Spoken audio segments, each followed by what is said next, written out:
वासुदेवाय।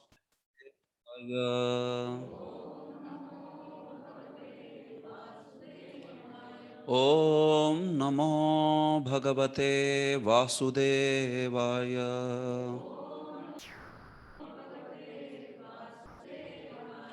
ओम नमो भगवते वासुदेवाय।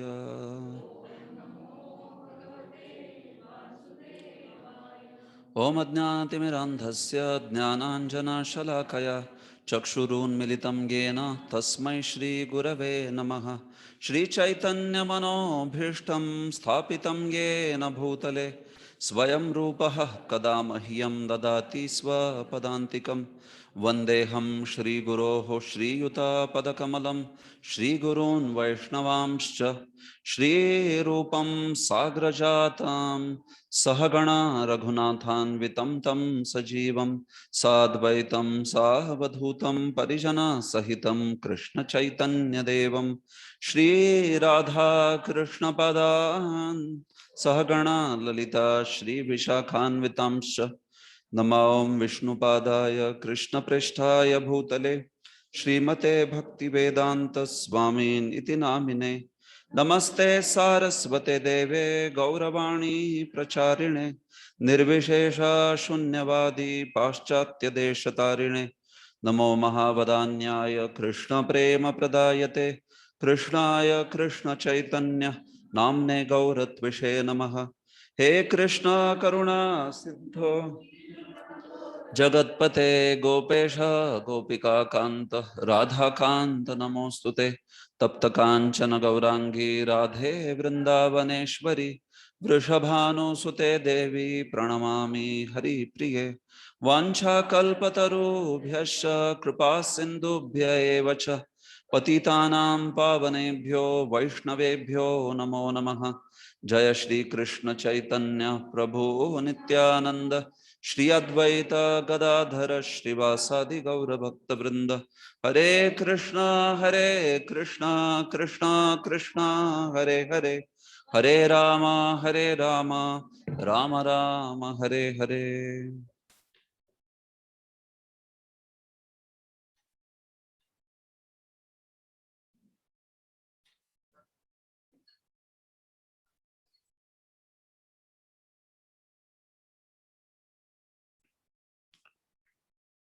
भागवत के प्रति प्रार्थनाएं।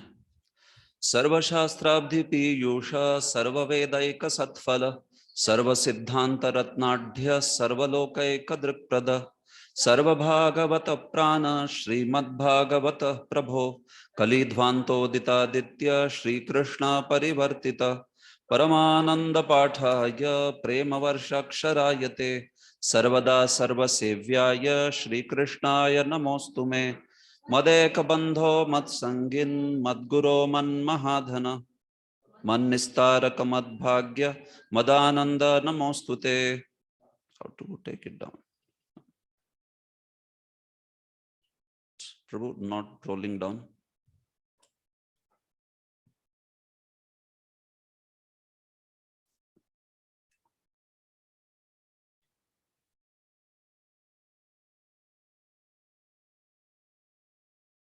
This one. Okay.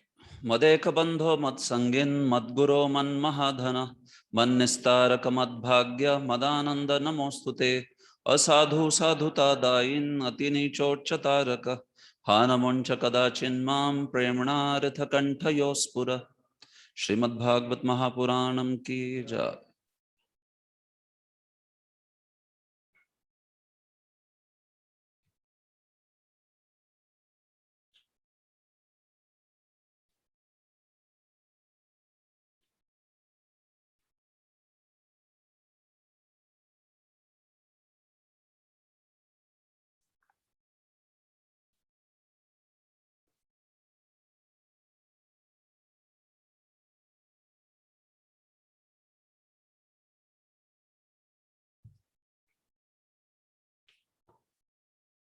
हरे कृष्णा।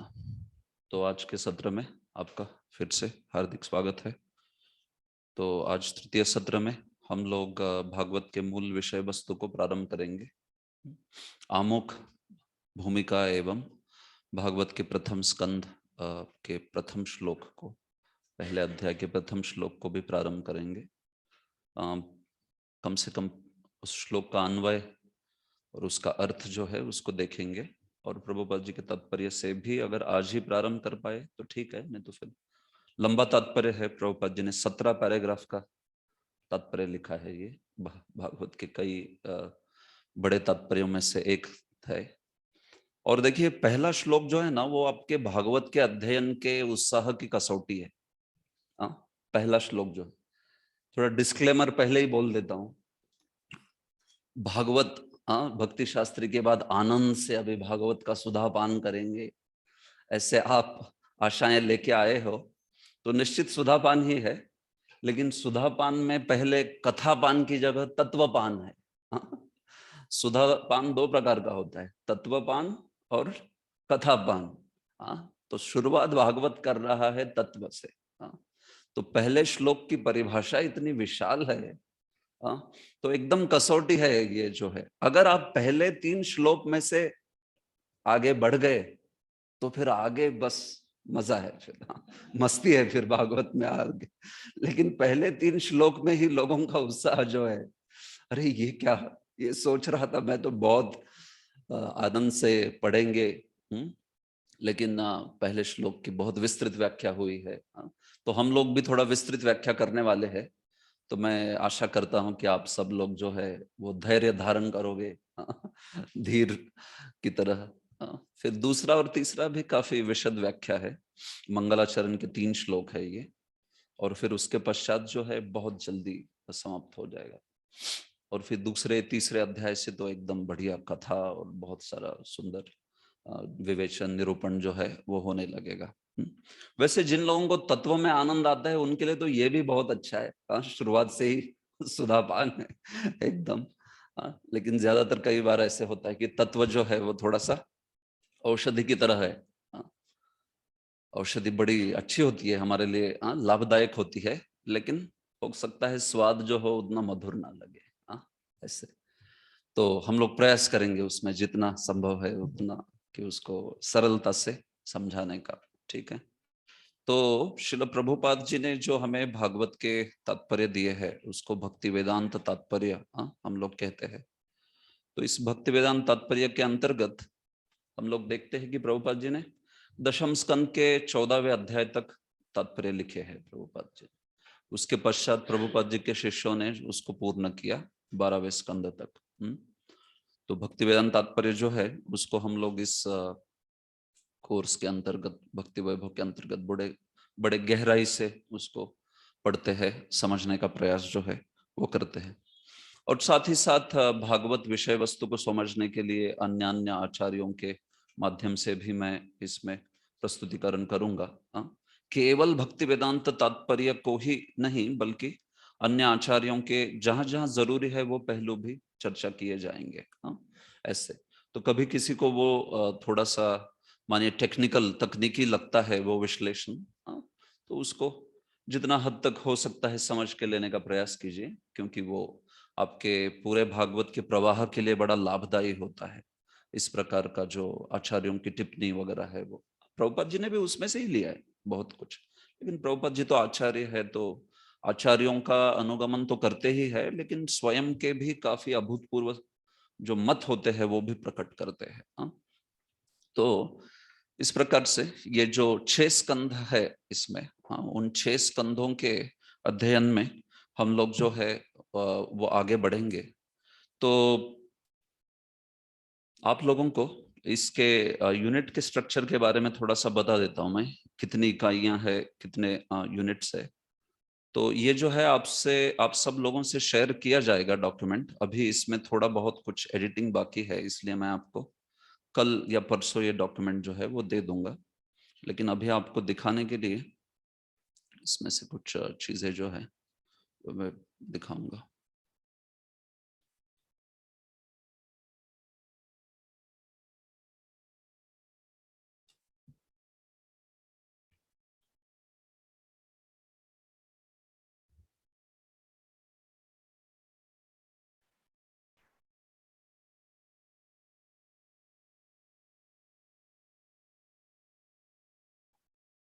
ठीक है, तो ये जो है हमारी छात्र पुस्तिका है, विद्यार्थी पुस्तिका। तो उसमें से मैं दिखा रहा हूँ आपको। तो ये तो आप उस दिन हम लोगों ने इसके ऊपर चर्चा की, भक्ति वैभव का पाठ्यक्रम, बंद किताब, खुली किताब, परीक्षा, फिर उसके पश्चात प्रस्तुतिकरण, प्रेजेंटेशंस, और फिर श्लोक पाठ। ये 4 पहलू है इसके जो परीक्षण है उसके। तो उसके पश्चात देखिए अनुक्रमणिका में खास करके पहले 3 जो स्कंद है उसके अंतर्गत हम लोगों ने 14 जो है वो यूनिट्स बनाए गए हैं, घटक, इकाई, जो भी आप कहना चाहते हो। तो 14 यूनिट्स में बटा गया है ये, और फिर बचा हुआ 13 यूनिट्स जो है वो अगले अध्याय संख्या, सॉरी, स्कंद संख्या 4 से लेके 6 में होगा। तो इन 14 अध्यायों के अंतर्गत देखिए कुछ प्रथम स्कंद के और कुछ द्वितीय स्कंद के और तृतीय स्कंद के सारे अध्यायों को कभी कभी संलग्न कर दिया है। देखा जाए तो प्रथम स्कंद, द्वितीय स्कंद एवं तृतीय स्कंद में काफी सारे अध्याय है। प्रथम स्कंद में कितने अध्याय है? 19। द्वितीय स्कंद में, तीसरे में 33, 33, ठीक है, 33। तो 19, 10 और 33। तो इस प्रकार से अगर हम लोग देखेंगे तो उन सबको मिला के केवल 14 यूनिट्स में ही हमने जो है कंबाइन कर दिया। मतलब हम लोग एक यूनिट में कई सारे चैप्टर्स जो है वो पढ़ेंगे। अर्थात इसमें से कुछ यूनिट्स को मैंने जैसे कहा कि एक से ज्यादा दो महीनों में भी लूंगा मैं, बट यूनिट जो है वो, घटक जो है वो एक ही होगा। लेकिन उसको 2 महीनों में लिया जाएगा क्योंकि उसमें कुछ विस्तृत चर्चा वगैरह है, और आपकी परीक्षा जो है वो भी उसी पूरे यूनिट पे ही होगी 2 महीने के। इस प्रकार से तो ये जो यूनिट्स है, तो इसमें खास करके प्रथम स्कंद के अंतर्गत हम लोग 5 यूनिट्स बनाए हैं। और इन 5 यूनिट्स में हम लोग जहां जैसे विस्तृत चर्चा रहेगी उसके अनुसार उसको थोड़ा विस्तार करेंगे, जैसे जहां पर भी जरूरत है। ठीक है, तो आप इन सारे सत्रों में आते वक्त एक बात कीजिए, एक बात ध्यान में रखिए कि आप एक तो श्रीमद् भागवत का ग्रंथ लेके रहना हमेशा ही कक्षा में आते वक्त, और दूसरा जो छात्र पुस्तिका है उसको भी ला सकते हैं। अच्छा, इन हमारी कक्षाओं से सबसे ज्यादा लाभ कैसे ग्रहण करना है ये भी मैं बताना चाहूंगा।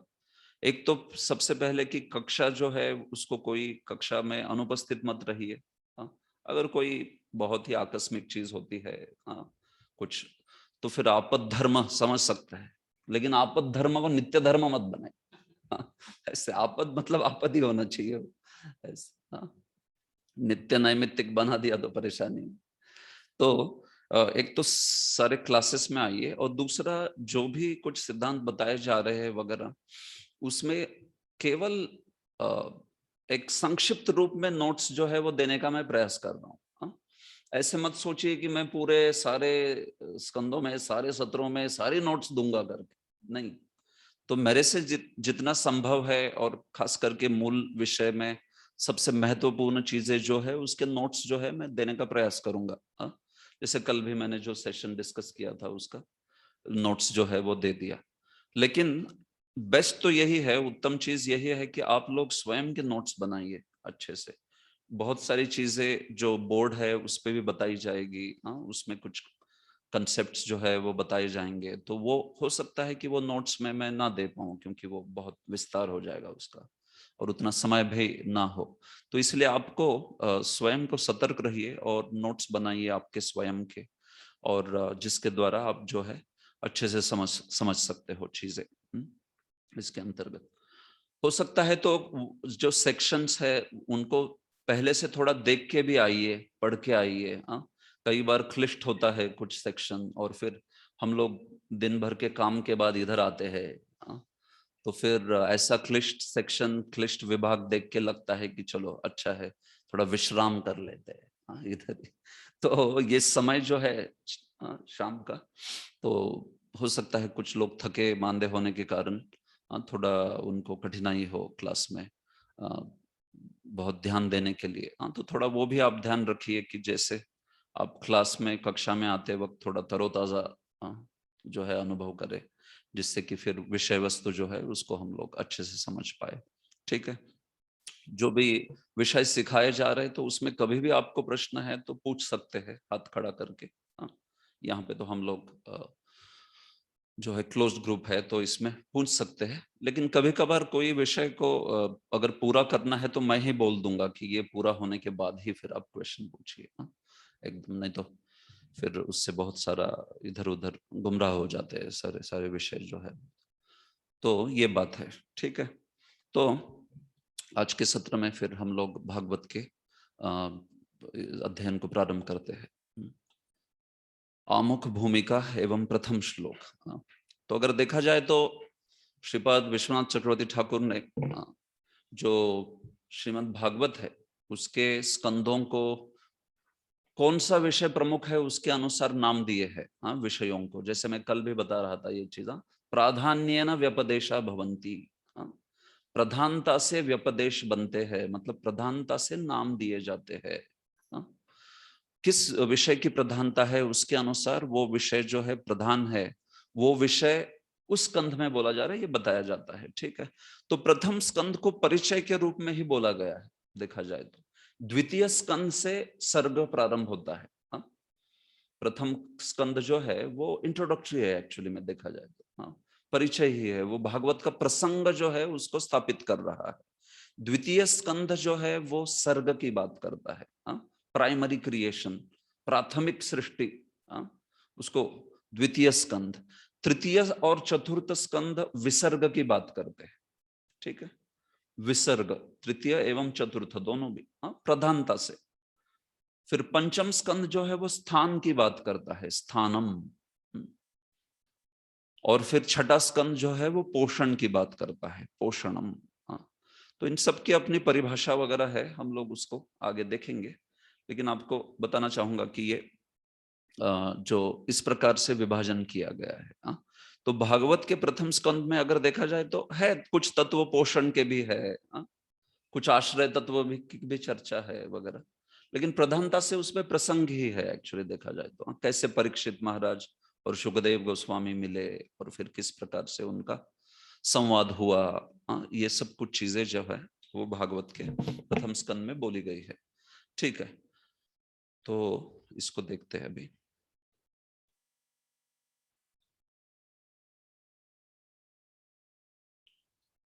ओके, श्रीमद् भागवत आमुख भूमिका एवं प्रथम श्लोक।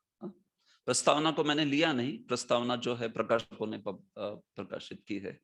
मैं प्रभुपाद जी ने आमुख लिखा है और भूमिका लिखी है, तो उसके ऊपर थोड़ी सी चर्चा करूंगा और फिर आगे प्रथम श्लोक को जो है चर्चा करेंगे। तो प्रथम स्कंध के विषय वस्तु, प्रथम स्कंध में क्या क्या विषय है इसकी चर्चा करते हैं। प्रथम स्कंध के विषय वस्तु। ठीक है, तो प्रथम स्कंध में जैसे कि हमने जाना कितने अध्याय है, 19 अध्याय। तो 19 अध्यायों में किस विषय की चर्चा हुई है, ये बताया जा रहा है। तो देखिए, भागवत के सबसे पहले विषय वस्तु को जानते हुए ये जानिए कि भागवत जो है वो श्रील व्यासदेव द्वारा लिखित है। श्रील व्यासदेव द्वारा रचा गया है श्रीमद् भागवत जो है। व्यासदेव जी नारद जी के उपदेश के बाद जन्माद यस्य यतोन्वयात से लेके तम नमामि हरिम परम तक व्यासदेव लिख दिए पूरा भागवत जो है, पहले ही लिख दिया उन्होंने। तब तक ये सब आगे की लीला नहीं हुई थी, परीक्षित को तब तक शाप नहीं दिया गया था, उसके पहले ही उन्होंने लिख दिया था क्या होने वाला है आगे। ये चीज जो है वो तो कब लिखी थी, विश्वनाथ चक्रवर्ती ठाकुर समझाते हैं, कृष्ण अंतर्धाना अनंतरम कलि निग्रहण पूर्वम। कृष्ण भगवान श्री कृष्ण के अंतर्धान होने के बाद और परीक्षित के द्वारा कलि का निग्रहण होने के पहले, उस टाइम में जो व्यासदेव जी है उन्होंने ये ग्रंथ लिखा है। मतलब जब कृष्ण भगवान थे इस धरातल पर, तब भागवतम व्यासदेव जी द्वारा ये वाला 18,000 श्लोकों वाला नहीं लिखा था तब तक। क्योंकि आप जानते हो कि भागवतम में भी बताया ना, कृष्ण के जाने के बाद ही तो व्यासदेव ने वो सब देखना प्रारंभ किया ना कलयुग में, क्या उत्पात होने वाले हैं, सारा जो भी प्रायण अल्पायुष सभ्य वगैरह है उसको देखने लगे वो। तो वो स्थिति कब देखने लगे? वो स्थिति कृष्ण के जाने के पश्चात होने हुई है, उसको देखने लगे। ठीक है, तो फिर कृष्ण के जाने के पश्चात तब सुखदेव का जन्म हो गया था ऑलरेडी, और उसकी कथा सब ब्रह्म वैवर्त पुराण में आती है, जो मैं बता रहा हूँ ये, और विश्वनाथ चक्रवर्ती की कमेंट्री में भी इसको बताया है। ठीक है, तो फिर वहां पे नारद मुनि उपस्थित हुए। व्यासदेव जी ने कलयुग के लोगों को देखते हुए सारे शास्त्र लिख दिए, है कि नहीं, सारे के सारे शास्त्र लिख दिए। 4 वेद जो है उसको लिखित स्वरूप में, इसकी विस्तृत चर्चा की हमने, है कि नहीं। 10 अब्ज श्लोकों की रचना की, उसमें से 1 अब्ज का महापुराण बाहर निकाला, उसमें से 4 लाख निकाल के महापुराणों में दे दिए, 1 लाख जो है इतिहासों में दे दिए, वो सब कुछ। तो ये इस प्रकार से जब व्यासदेव जी कर रहे थे, तो उसमें प्रारंभ में उन्होंने भागवत जो लिखा था वो 18,000 श्लोकों वाला नहीं लिखा था, थोड़ा सा छोटा सा भागवतम लिखा था, संक्षिप्त भागवत। इसलिए शास्त्र बताता है कि 18 पुराणों की रचना करने के बाद व्यासदेव जी ने महाभारत लिखा। तो कोई बोलेगा 18 कैसे, 17 होना चाहिए ना, 17 पुराणों की रचना के बाद महाभारत लिखा गया, ऐसा लिखना चाहिए ना। नहीं, 18 पुराणों की रचना करने के बाद महाभारत लिखा। सबसे लास्ट स्क्रिप्चर कौन सा लिखा है? भागवतम लिखा है, सबसे लास्ट भागवत लिखा है। तो जब हम कहते हैं कि 18 पुराणों की रचना करने के बाद व्यासदेव जी ने महाभारत लिखा, और आप बाद में कहते हो कि भागवत सबसे अंत में लिखा, तो ये थोड़ा तारतम्य नहीं हो रहा है ना ऐसे। तो इसको शिलाजीव गोस्वामी तत्व संदर्भ में समझाते हैं बहुत अच्छे से। वो बोलते हैं कि व्यासदेव जी ने जब पहली बार भागवत लिखा तो संक्षेपतः कृतम, संक्षेप में लिख दिया था, छोटा सा भागवतम लिख दिया था। ठीक है, तो वो भागवतम लिखने के बाद, अन्य अन्य पुराण लिखने के बाद उन्होंने महाभारत लिखा। उसके बाद वेदांत लिखा, तो भी वो सेटिस्फाइड नहीं थे। तो वो भागवत का कॉन्टेक्स्ट वहां पे आता है, प्रसंग। वो जो है वहां पर वे समाधान, मतलब जो तुष्टि है उसका अनुभव नहीं कर रहे थे। तो उसके बाद नारद मुनि आए और उन्होंने उपदेश किया उनको कि अरे आपने क्या लिखा है करके। ऐसे उन्होंने कहा, ऐसे शास्त्र लिख दिया आपने जिस शास्त्र में भगवान के अमल यश का गुणगान ही नहीं है। भवता अनुदित प्रायम यशो भगवतो मदम ये नहीं वासो न तुष्येत मन्ये तद दर्शनम खिलम। जिस दर्शन को आपने लिखा आपने आज तक, उस दर्शन से ये न असौ न तुष्येत, ये असौ ये हरि न तुष्येत, अगर उनका तुष्टि नहीं होती है तो मन्ने मैं मानता हूं उस दर्शन को खिलम, उसको मैं क्या मानता हूं, अपूर्ण मानता हूं, उसको मैं एकदम निकृष्ट दर्जे का मानता हूं जो आपने अब तक किया, मतलब वो सब कुछ जो लिख दिया था। तो उसमें भगवान का गुणगान था लेकिन अमल रूप से नहीं था। इसको हम लोग पंचम अध्याय में पढ़ेंगे, डिटेल में बताया है वो एग्जैक्टली क्या प्रॉब्लम था जब उन्होंने महाभारत आदि वगैरह इतने इतने अच्छे अच्छे ग्रंथ लिखे, तो भी क्यों उनको बोला गया कि आपने अमल गुणगान नहीं किया है। क्योंकि उसमें सात्विकी भक्ति बोली है, मोक्ष को ध्येय बना के भक्ति का गुणगान हुआ है, उसमें प्रेम को ध्येय बना के नहीं हुआ है। तो उसको सात्विकी भक्ति कहते हैं, इसलिए वो अमल भक्ति नहीं कहलाती है। तो एनीवे, इस प्रकार से जब व्यासदेव जी को नारद मुनि के द्वारा उनका खंडन हुआ, थोड़ी ताड़ना हुई, और उसके बाद उन्होंने बोला कि यथा धर्मादयश्चार्था मुनिवर्या अनुवर्णिता न तथा वासुदेवस्य महिमा ही अनुकीर्तिता। जैसे आपने धर्म अर्थ काम मोक्ष का गुणगान किया है ये ग्रंथों में, वैसे वासुदेव की महिमा जो है वो आपने नहीं बोली है। तो इसलिए अभी आप क्या कीजिए, अभी आप भगवान के गुणगान कीजिए, एकदम भगवान के अमल गुणगान कीजिए, एकदम बड़े सुंदर मधुर शब्दों में और पूरी तरह से अमल यश का भगवान के गुणगान, प्रेम प्रेम को पुरुषार्थ करते हुए कीजिए, ना कि मोक्ष को पुरुषार्थ। कर्मकांड जो है वो कर्मकांड जो है वो धर्म और अर्थ को पुरुषार्थ मानता है, ज्ञान कांड जो है वो मोक्ष को पुरुषार्थ मानता है, लेकिन भक्त जो है वो प्रेम को पुरुषार्थ मानते हैं सर्वश्रेष्ठ। तो आपने वेदांत सूत्र लिख दिया या फिर आपने ये सब कुछ लिख दिया, लेकिन पंचम पुरुषार्थ प्रेम को कौन सा ग्रंथ जो है वो उत्कृष्टता से प्रतिपादन कर रहा है? तो इसलिए आप इस ग्रंथ को लिखो। तो उसके पश्चात व्यासदेव जी जो है वो भगवान पर ध्यान किए। हाँ, उस ध्यान में उन्होंने वो सब कुछ देखा है कि नहीं। वो भक्ति योगेन मनसी सम्यक प्रणिहिते अमले अपश्यत पुरुषम पूर्णम मायाम च तदपाश्रयाम। ये जो सप्तम अध्याय में आता है ना, ये सब कुछ नारद मुनि के जाने के बाद उन्होंने भगवान पर समाधि के रूप में सब देख लिया, आध्यात्मिक जगत देख लिया उन्होंने, और फिर उसको देखकर उन्होंने श्रीमद् भागवत जो है उसकी रचना की। तो सारे 18,000 श्लोकों की रचना की उन्होंने उधर ही। एकदम जन्माद्यस्य यतोन्वयात से लेके अंत तक। और अभी इसको किसको सिखाना चाहिए, जब ऐसा विचार आया तो उसको किसकी याद आई? किसकी याद आई? श्री सुखदेव गोस्वामी की याद आई। सबसे बढ़िया पात्र कौन है इस अमल महापुराण को लेने वाला? तो उनको सुखदेव गोस्वामी की याद आई। तब उन्होंने अपने कुछ शिष्यों को सुखदेव गोस्वामी को, लाओ भाई उसको ढूंढ के। बचपन में तो भागा तो मैंने उसको पुकारा, पुत्र पुत्रेति तन्मयतया तरवो भी नेदुस तम सर्वभूत हृदयम मुनि मानतोस्मि। तब तो उन्होंने सुना नहीं, लेकिन अभी आप जाइए, मैं ये 2-4 श्लोक बताता हूँ आपको। ब्रह्म वैवर्त पुराण में बताया। बरहा पीडम नटवर वपु, वो श्लोक बोला। अहो बकीयम स्तन काल कूटम, वो श्लोक बोला। और फिर वे जब चले गए और उन्होंने श्री सुखदेव गोस्वामी को ये सुनाया, तो सुखदेव गोस्वामी आकर्षित हो गए और बोले कि ये किसने सिखाया आपको? बोले आपके पापा ने सिखाया आपके पिताजी ने सिखाया, चलो वापस। तो उसको सीखने के लिए फिर जो है वो वापस आ गए सुखदेव गोस्वामी। और फिर सुखदेव गोस्वामी को पूरा भागवत सिखाया गया। उसके बाद में परीक्षित ने कली निग्रहण किया, उसके बाद में परीक्षित को शाप मिला, उसके बाद में सुखदेव गोस्वामी उनको मिले, और फिर उन्होंने वर्णन किया भागवत का। जो वर्णन किया है वो ऐसे।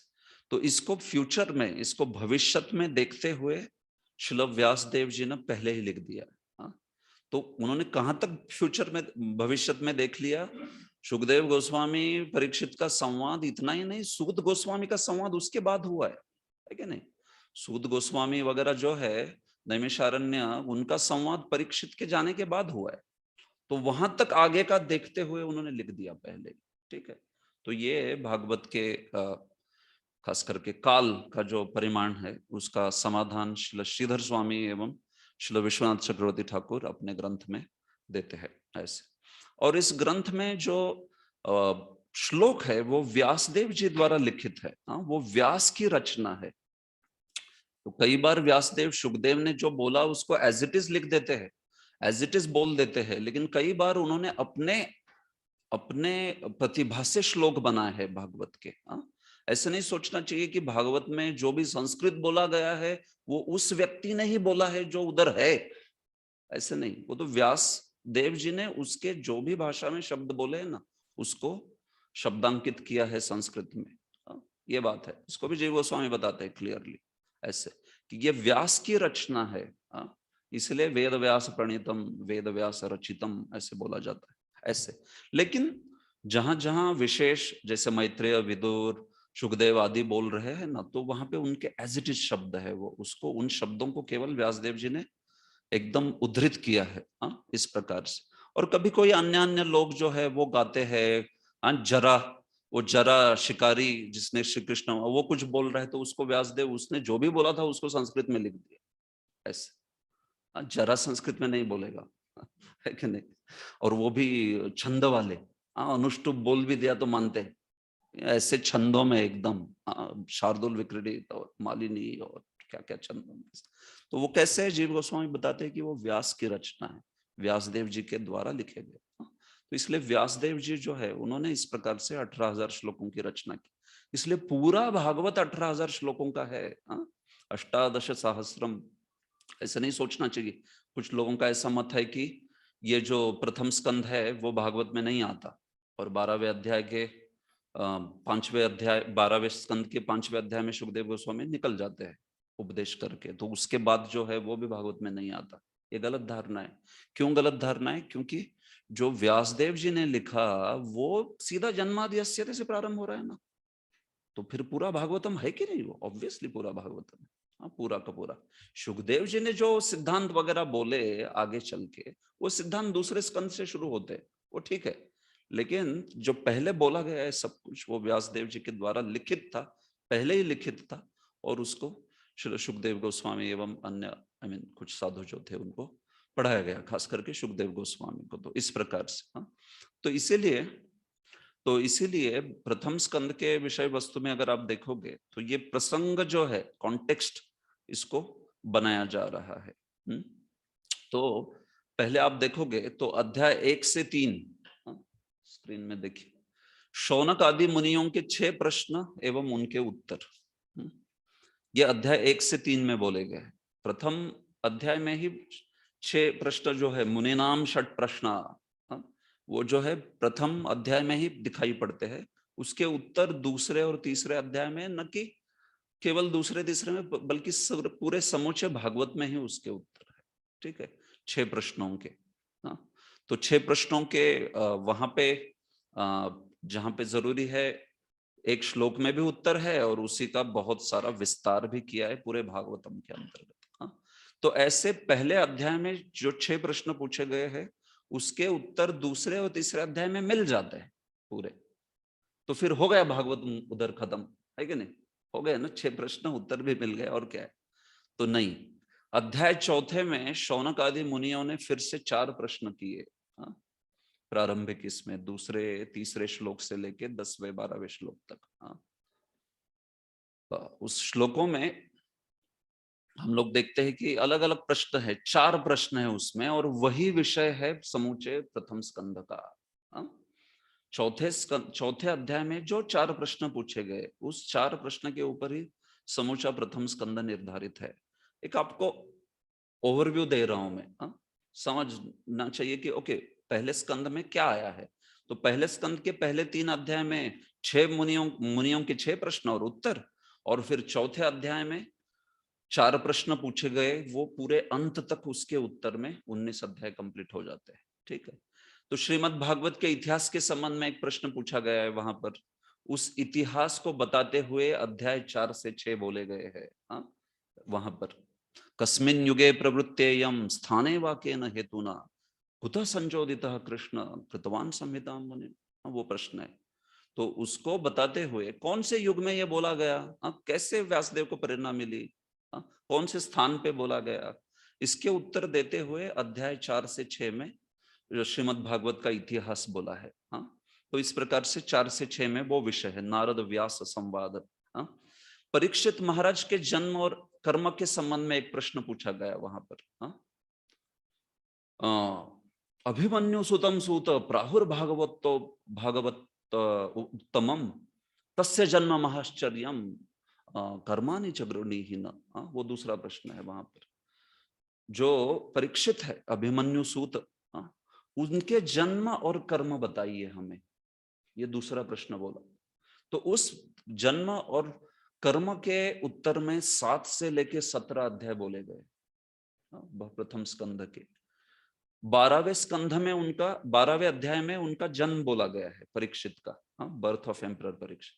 तो 12वें अध्याय देखिए, 6 तक तो बात हो गई नारद व्यास संवाद से, राइट, भागवत का इतिहास। तो 7वें से लेके 12वें अध्याय तक जन्म के पहले के इतिवृत्त बोले गए हैं।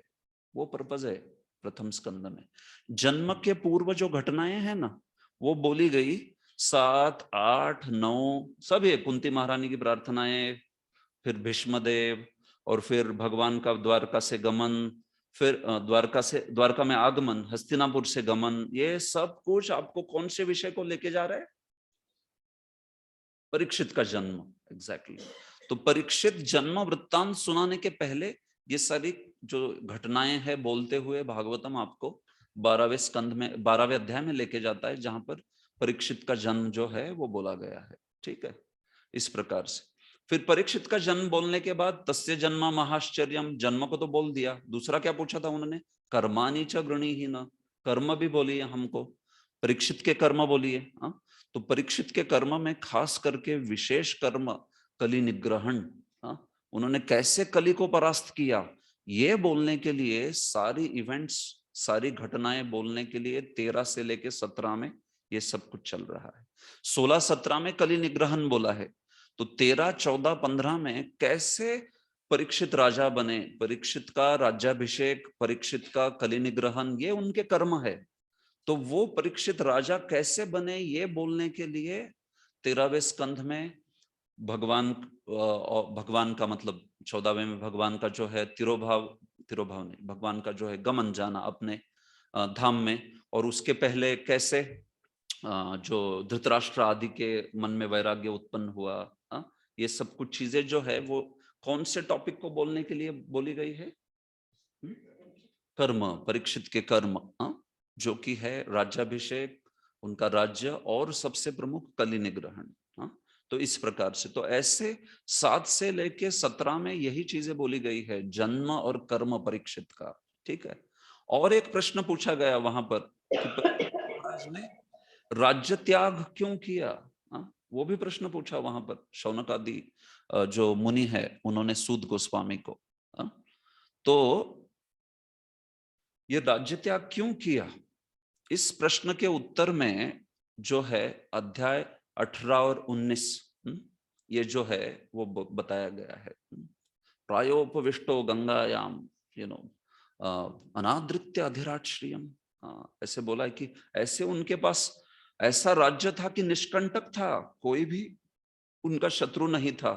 तो ऐसे राज्य में, इतने बड़े राज्य के राजा होते हुए, ऐसे परीक्षित ने क्यों गंगा में के किनारे पर बैठ के मरण तक उपवास करने का निश्चय लिया? प्रायोपविष्टो गंगायाम। तो ये प्रश्न जब पूछा गया तो परीक्षित महाराज, क्या हुआ ऐसा कि परीक्षित महाराज को राज्य त्याग करना पड़ा, वो बात बोलने के लिए 18 और 19 अध्याय बोले गए हैं। ठीक है। और फिर अंतिम प्रश्न है कि सुखदेव गोस्वामी और परीक्षित महाराज की मुलाकात, उनकी भेंट कैसे हुई? अरे सुखदेव गोस्वामी जो कि ऐसा व्यक्ति था, स 2 गोहन मात्रम ही गृहेशु ग्रह मेधिनाम अवेक्षते महाभागस तीर्थी कुर्वंस तदाश्रमम कहा है। कितना टाइम रुकते थे किसी गृहस्थ के घर पे? वे गो दोहन मात्र, जितना टाइम एक गाय को दोहने के लिए लगता है उतना ही, उतने ही टाइम रुकते थे, उससे ज्यादा नहीं।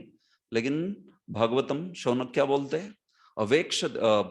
अवेक्षते महाभागस, तो उतने समय में प्रतीक्षा जो करते थे ना, उतने में उसके गृहस्थाश्रम को तीर्थ बना देते थे। तीर्थी कुर्वंस तदाश्रमम, उतने से समय में उसके गृहस्थाश्रम को तीर्थ बना दिया उन्होंने। ऐसी उनकी शुद्धता थी, ऐसा उनका कृष्ण प्रेम था। तो ऐसे जो कि दूसरे के घर में दूध के दोहन तक भी नहीं रुकते हैं, परीक्षित के साथ 7 दिन कैसे बिताए? This is their surprise. That's why they are asking कि ये कैसे ऐसे हुआ कि परीक्षित जैसे राजा के लिए उन्होंने 7 दिन दिए, जो कि एक गृहस्थ के घर पे कितना टाइम रुकते हैं केवल दूध दोहने के। So it is surprise. क्या था ऐसा, उनका क्या संवाद हुआ? कथम वे पांडवे संवादम अभूत बोलते, ऐसा क्या अद्भुत संवाद हुआ दोनों में कि 7 दिन तक वो जो है वहां पे रहे उन दोनों के साथ। तो उसके उत्तर में 18 और 19 में खास करके वो कथा आ रही है कि जैसे कैसे सुखदेव गोस्वामी जो है वो भगवान की प्रेरणा से वहां पे आए, उनकी कैसे भेंट हुई, कैसे मुलाकात हुई, और फिर कैसे उन्होंने श्री परीक्षित महाराज के ऊपर अपनी कृपा जो है बरसाने के लिए निश्चय किया, 7 दिन जो है उनको कथा जो है वो कहने का। तो इस प्रकार से जो प्रथम स्कंध है उसके 19 अध्याय जो है संपन्न हुए। 1 से लेके 19 अध्यायों में ये विषय वस्तु। फिर आगे जो परीक्षित के प्रश्न है उसके द्वारा द्वितीय स्कंध प्रारंभ होता है। परीक्षित के जो प्रसिद्ध प्रश्न है, 2 प्रश्न है उनके भी। अतः पृच्छामि संसिद्धिम योगिनाम परमम गुरुम पुरुषस्य यत् कार्यम म्रियमाणस्य सर्वथा। पूछते हैं कि जो मरने वाले व्यक्ति का क्या कर्तव्य है, और पता नहीं है कि कब मरेंगे, इसलिए सर्वकाल क्या कर्तव्य है। वो बोलते हैं एक्चुअली दोनों प्रश्न एक ही है। मरने वाले व्यक्ति का क्या कर्तव्य है और सर्वकाल क्या कर्तव्य है, और चूंकि पता नहीं है कब मरने वाले है इसलिए दोनों एक ही है। एक्चुअली एक ही प्रश्न है, वो दो नहीं है प्रश्न ऐसे। तो वो जो है फिर द्वितीय स्कंद के विषयों का वगैरह वहां पे निरूपण हो जाता है। ठीक है। लेकिन मैं प्रथम स्कंद के विषय वस्तु और उसका थोड़ा एक संक्षिप्त विवरण देना चाहता था कि क्या हो रहा है यहाँ पर ऐसे। तो प्रथम 3 जो अध्याय है उसमें हम लोग शौनक आदि मुनियों के 6 प्रश्न पहले अध्याय के और उसके उत्तर जो है उसके ऊपर चर्चा जो है वो होगी। ठीक है, ओके। कुछ पूछना है इसके ऊपर, प्रश्न पूछ सकते हैं। यस प्रभु।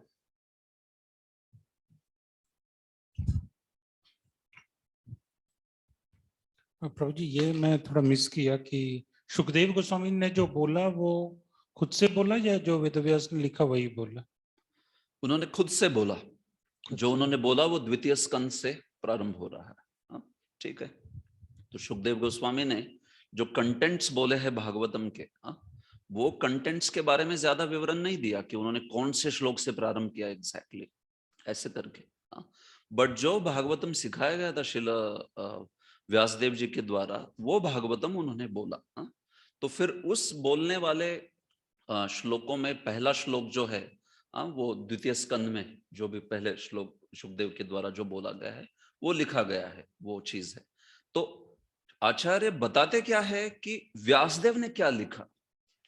सुखदेव ने कितने श्लोक बोले एग्जैक्टली, 18,000 ही बोले कि कुछ कम बोले, ये मुद्दा नहीं है।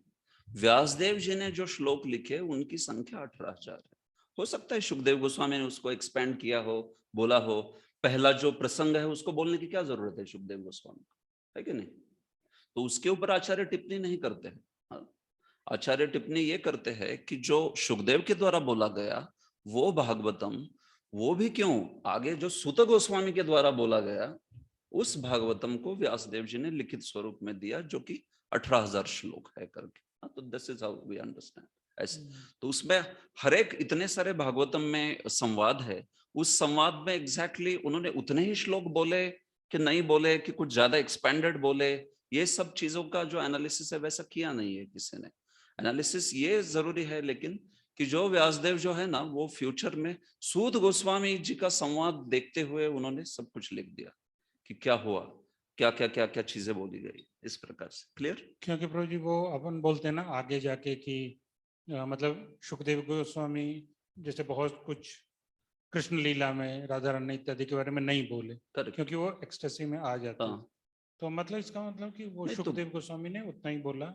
नहीं, देखिए नहीं, सिंपल बात है इसमें। तो सुखदेव गोस्वामी जो चले गए 12वें स्कंद में 5वें अध्याय में, उसके बाद वाला आपको क्या लगता है किसने बोला? पहले वाला तो समझ सकते हैं, लेकिन वहां बोला है चले ही गए।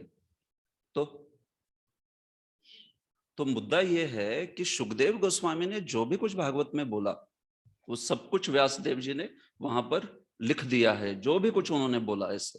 लेकिन वो लिखते हुए जो रचना है वो किसकी है? वो व्यासदेव जी की है। जहां जितना संभव है उन्होंने सुखदेव के श्लोकों को एज इट इज लिख दिया है एकदम। लेकिन मूलतः ये जानिए कि व्यासदेव जी ने जो लिखा हुआ है वो 18,000 श्लोक है। सुखदेव जी ने जो बोले हैं वो 18,000 श्लोक है, ऐसे कोई नहीं लिखता। व्यासदेव जी ने जो लिखा है वो 18,000 श्लोक है। क्लियर? ये मुद्दा समझ रहे? ओके, यस प्रभु जी। फर्स्ट 6 क्वेश्चन में वो भगवान के लीला के बारे में भी वो पूछते हैं ना? हाँ पूछते हैं। तो मतलब क्योंकि वो लीला तो फिर आगे चल के आती है बहुत बाद में, मतलब वो जस्ट 2 चैप्टर में खत्म नहीं हो जाती है, वो आगे भी आती है लीला अवतार। नहीं, आप तो हाँ, बट वो बोला किसने? सुद गोस्वामी ने बोला कि सुखदेव ने? ये मेरा प्रश्न है। ये अलग क्वेश्चन में पूछ रहा हूँ। हाँ, ये प्रीवियस क्वेश्चन से लिंक नहीं, देखिए वो तो फ्यूचर में क्या पूछ रहे हैं वगैरह वो तो सब ठीक है, उसमें कुछ परेशानी नहीं है। हाँ, वो तो आप उसको छोड़ दीजिए। वो मैं बोल रहा हूँ कि वो क्या कर रहे हैं, वो फ्यूचर में देख के लिख रहे हैं। जो सूत गोस्वामी और शौनक आदि मुनियों में जो संवाद हुआ ना, उसको वो पहले ही देख रहे हैं और उस संवाद को देखते हुए लिख रहे हैं। तो इसमें जटिलता क्या है मुझे समझ नहीं। ये क्वेश्चन दूसरा था, ये पहले से लिंक नहीं है। क्या जैसे है वो बोले ना पहला को, ये सेकंड क्वेश्चन जो पूछ रहा हूँ क्या लीला है? वो इससे लिंक नहीं है कि वेदव्यास ने लिखा या क्या? करेक्ट। तो क्या है प्रश्न? ये प्रश्न था कि जैसे वो 6 क्वेश्चन जो पूछे शौनक आदि ऋषियों ने, तो वो पूरे भागवतम में उसका आंसर होते रहता है। करेक्ट, क्योंकि वो मनवंतर अवतार और लीला अवतार, करेक्ट, वो चीज में बोल यस। तो ठीक है ना, इसमें फिर इससे जो जो आप मुद्दा नहीं, निकाल रहे हो मेरे एक बार वो बोले ना प्रोजेक्ट की वो सेकंड चैप्टर में ही वो सारे 6 प्रश्नों का उत्तर हो गया, तो वो उस चीज में बोल रहा। तो मैंने तो ये भी बात बोली ना कि 6 प्रश्नों का उत्तर वहां भी है और फिर आगे भी है, ये शायद मिस कर दिया आपने ये चीज। मैं मिस हाँ यस, मैंने बोला कि वहां पर भी है स्थानिक और फिर वैश्विक भी है, पूरे भागवतम में भी है, ये चीज बोली थी मैंने। ठीक है, आनंद मुरारी प्रभु।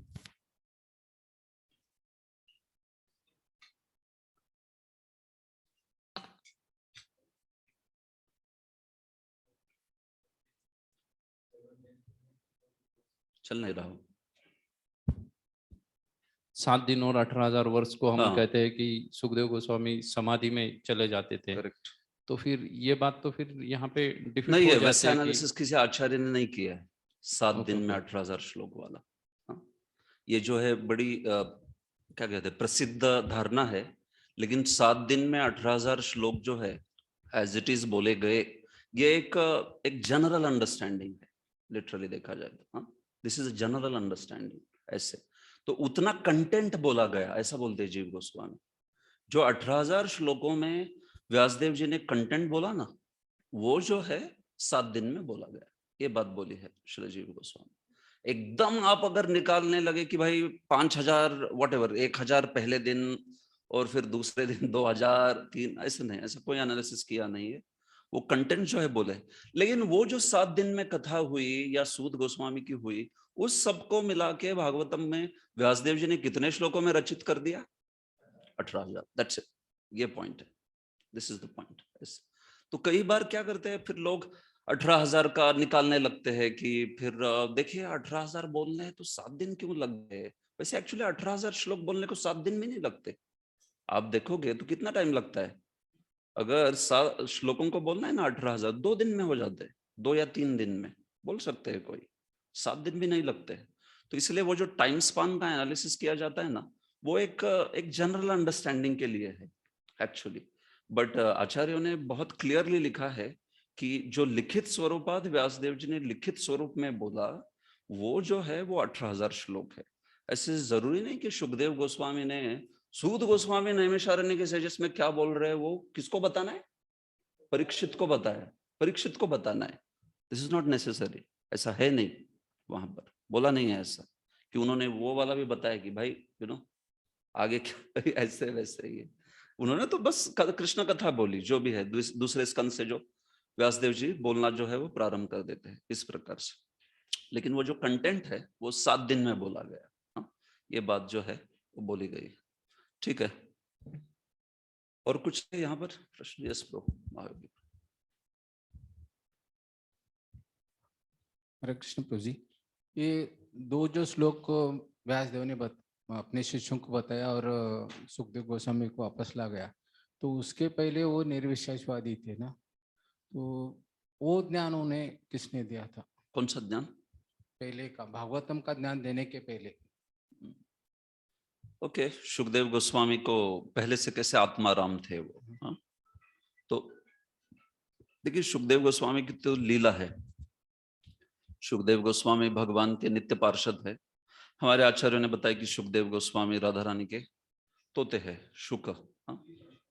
तो वो जो शुक है, वो शुक लीला के पश्चात सुखदेव गोस्वामी जो है वीटिका व्यासदेव जी की पत्नी के गर्भ में चले गए, वीटिका के गर्भ में चले गए, जाबाली भी बोलते उसको उनको। और फिर वो जो है उस पुत्र के रूप में प्रकट हुए जो कि सुखदेव थे। हाँ, तो उस लीला के प्रयोजन से प्रकट हो रहे हैं वो ऐसे। तो भागवत जो है, सुखदेव गोस्वामी का वृत्तांत, सुखदेव गोस्वामी का प्रसंग बताते हुए भागवत ये दर्शाता है कि आत्मा रामाश्च मुनयो निर्ग्रंथा भी उरुक्रमे कुर्वन्ति अहेतु किम भक्ति इत्थम भूत गुणो हरि। तो ये जो भागवत का सर्वश्रेष्ठ गुण है, ऐसा है कि जो निर्विशेषवादी है, मुक्त जीव है, वो भी कृष्ण की लीला से आकर्षित हो जाते हैं। ये बताने के लिए भगवान ने सेटिंग कर दी, जिससे सुखदेव गोस्वामी को, भले ही वो राधा रानी के तोते हैं, वो कितने महान भक्त होंगे, लेकिन उन्होंने बचपन से निर्विशेषवाद या आत्मारामत्व जो है उसको दर्शाया। एक्चुअली वो तो शुद्ध भक्त है, तब भी शुद्ध भक्त है, लेकिन उसको प्रकट कर किया नहीं था उन्होंने, और वो उन श्लोकों को सुनने के बाद प्रकट किया। ऐसे इनफैक्ट जब बाहर नहीं आ रहे थे सुखदेव गोस्वामी उन व्यासदेव जी के माता के गर्भ से, तो वहां पर पता है आपको, उन्होंने बोला कि देखिए मैं बाहर आऊंगा तो माया में गिर जाऊंगा। तो व्यासदेव बोले नहीं, मैं तुम्हें वचन देता हूं माया में नहीं गिरोगे करके। बोले मैं आपके वचन को नहीं मानता, साक्षात श्री कृष्ण वचन देंगे तो मैं मानता हूं करके। ऐसे अभी व्यासदेव जी भी साक्षात नारायण है लेकिन वो बोले नहीं, श्री कृष्ण अगर देंगे तभी, भगवान स्वयं बोलेंगे कि आप माया में नहीं जाओगे। तो फिर व्यासदेव जी द्वारका चले गए, तब श्री कृष्ण थे वहां धरातल में, और वहां पे द्वारका से उन्होंने भगवान को लेके आया। बोले कि इसको बोलो बाहर आने को इतनी पीड़ा दे रहा है माता को। ऐसे तो भगवान ने बोला कि भाई अब सुखदेव नहीं, तब भगवान ने नाम भी दिया उनको शुकदेव, तब तक नाम नहीं था शुक। तो तब भगवान उनको बोले कि आप बाहर आओ, मैं आपको आश्वासन देता हूं कि आप माया में नहीं जाओगे कभी भी, हमेशा आप जो है परम सत्य पे ध्यान करोगे। ऐसे तो फिर सुखदेव गोस्वामी जो है वो बाहर आए। तब व्यासदेव जी को भगवान बोलते हैं उधर कि आपका ये जो बेटा है एकदम तोते की तरह बोलता है, कितनी मधुर वाणी है, शुकवत मनोज्ञम ब्रूते, ऐसा बोलता है जैसे मनोज्ञ वाणी जो है एकदम हर एक के मन को मनोहर वाणी को बोलता है, इसलिए इसको शुक नाम दो करके। तो इसलिए उनका शुक नाम हुआ, शुकदेव। तो वैसे तो ये लीला है आत्मा रामश्च, वो जो प्रिंसिपल है उसको दिखाने वाली, ठीक है। तो निर्विशेषवाद जो है वो ऐसे ही मतलब ब्रह्मवाद लिटरली देखा जाए तो ब्रह्मवाद जो है वो एक लीला के रूप में दिखा रहा है, ठीक है। ओके, रुक्मिणी वल्लभ प्रभु। कृष्णा प्रभु जी, हरे कृष्णा। हाँ यस बोलिए प्रभु जी, मेरा प्रश्न था कि हम 5वें श्लोक में जो देखते हैं, पहले अध्याय के 5वें श्लोक में, उसमें बताया कि एक दिन ऋषियों ने पूछा उग्र श्रवासूत से भागवत के बारे में, तो उससे पहले का इतिहास चल रहा था। तो क्या लगता है? उससे पहले का इतिहास चल रहा था, मीन्स अलग अलग पुराणों की कथा। तो सूत गोस्वामी तो कंटिन्यू ऋषियों के साथ में थे जब से बलराम जी ने उनको व्यासासन के लिए बोला था बैठने के लिए रोमहर्षण सूत के वध के बाद। तो फिर उन्होंने व्यास वहां पे परीक्षित महाराज के पास कथा जाके कब सुनी और कब ये क्रम चला? ठीक है, ओके। देखिए, रोमहर्षण सूत जी का वध होने के बाद वहां पे सूत गोस्वामी थे। तो सूत गोस्वामी को वहां पर फिर प्रवक्ता बनाया गया, लेकिन उन्होंने तुरंत बोलना प्रारंभ नहीं किया। तो क्योंकि भागवत के प्रवक्ता के रूप में उनको ज्ञान होना चाहिए भागवत का, तो इसलिए ये निर्धारित किया गया तब। देखिए ये सब चीजें कब हो रही है? कुरुक्षेत्र के युद्ध के समय, है कि नहीं? बलराम जी की तीर्थ यात्रा चल रही है तब। तो तब कृष्ण भी है वहां पर मौजूद, अभी तक कुरुक्षेत्र युद्ध भी नहीं हुआ। तो ये निर्धारित हुआ तब कि एक्चुअली में इनको भागवत के लिए पात्र बनाया गया है और इनको सीखना पड़ेगा, उनको प्रशिक्षण लेना पड़ेगा करके। तो सूत गोस्वामी ने कई अन्य जो ये है साधुगण है उनसे सीखा, और अंत में उन्होंने शुकदेव से भी सीखा। तब तक वो बोल नहीं रहे थे भागवतम। तो आगे चल के मतलब ये देखिए कब हो रहा है, ये काफी समय जा रहा है उसमें। कुरुक्षेत्र के युद्ध के पश्चात श्री कृष्ण 36 साल रहे, और 36 साल के बाद श्री कृष्ण चले गए।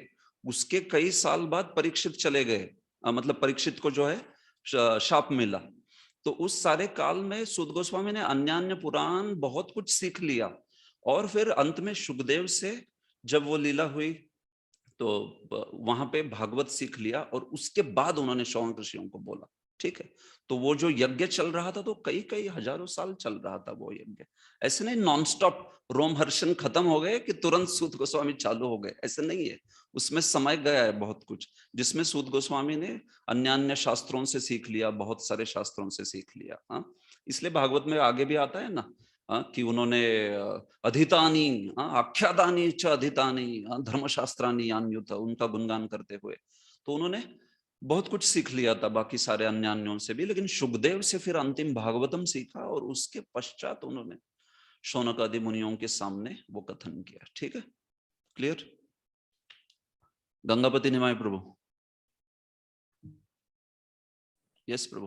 प्रभु जी, आपने जो बताया था कि सुखदेव गोस्वामी ने व्यासदेव जी ने अलग अलग जो पुराण वगैरह थे उसको लिखने के बाद में गुणगान किया, लेकिन उसके बाद जो पार्ट बताया था आपने कि भक्ति से बाद प्रेम मिलता है और क्या कर्मकांड मोक्ष, वो पार्ट ठीक से सुना ही नहीं आया क्योंकि बारिश हो रहा है, तो आप रिपीट कर सकते हैं।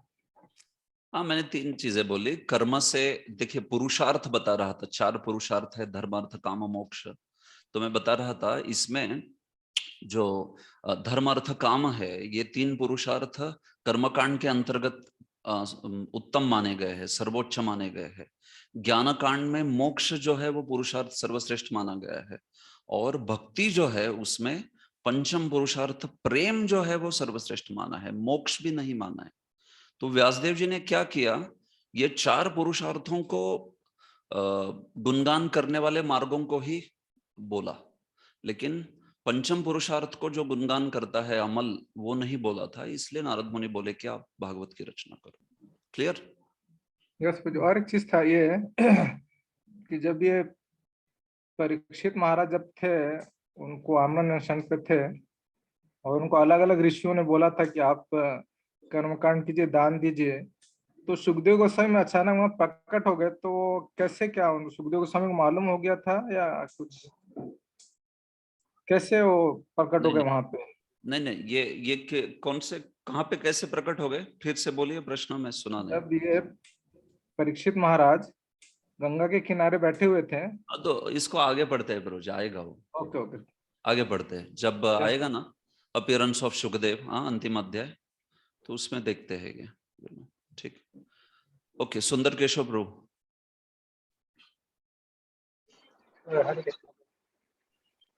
तो जी, जो आपने बताया कि कैसे व्यासदेव ने सबसे पहले एक छोटा मतलब भागवत लिखा था, तो उसमें एग्जैक्टली 18,000 श्लोक नहीं थे, तो उसके बाद उन्होंने पुराणों को नहीं, मैं लिखा नहीं और समझ, भी। नहीं प्रभु, मुझे थोड़ी परेशानी हो रही है आपको समझने में।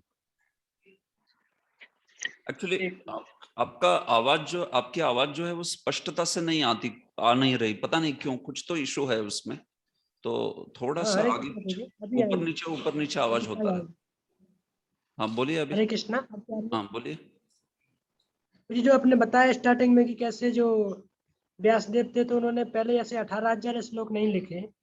तो पहले तो उन्होंने वेदों को लिखने के बाद मतलब ऐसे पुराण भी लिख दिए थे, 18 पुराण लिख दिए थे, और बाद में और भी अन्य शास्त्र लिखे, उपनिषद वगैरह। तो बाद में फिर से उन्होंने भागवतम लिखा। तो इसमें समझ नहीं पाया उसका एक्चुअली कि भागवतम जो मूल 18,000 वाला पहले लिखा तो और जिन्होंने पहले छोटा वाला लिखा था, तो उसमें क्या?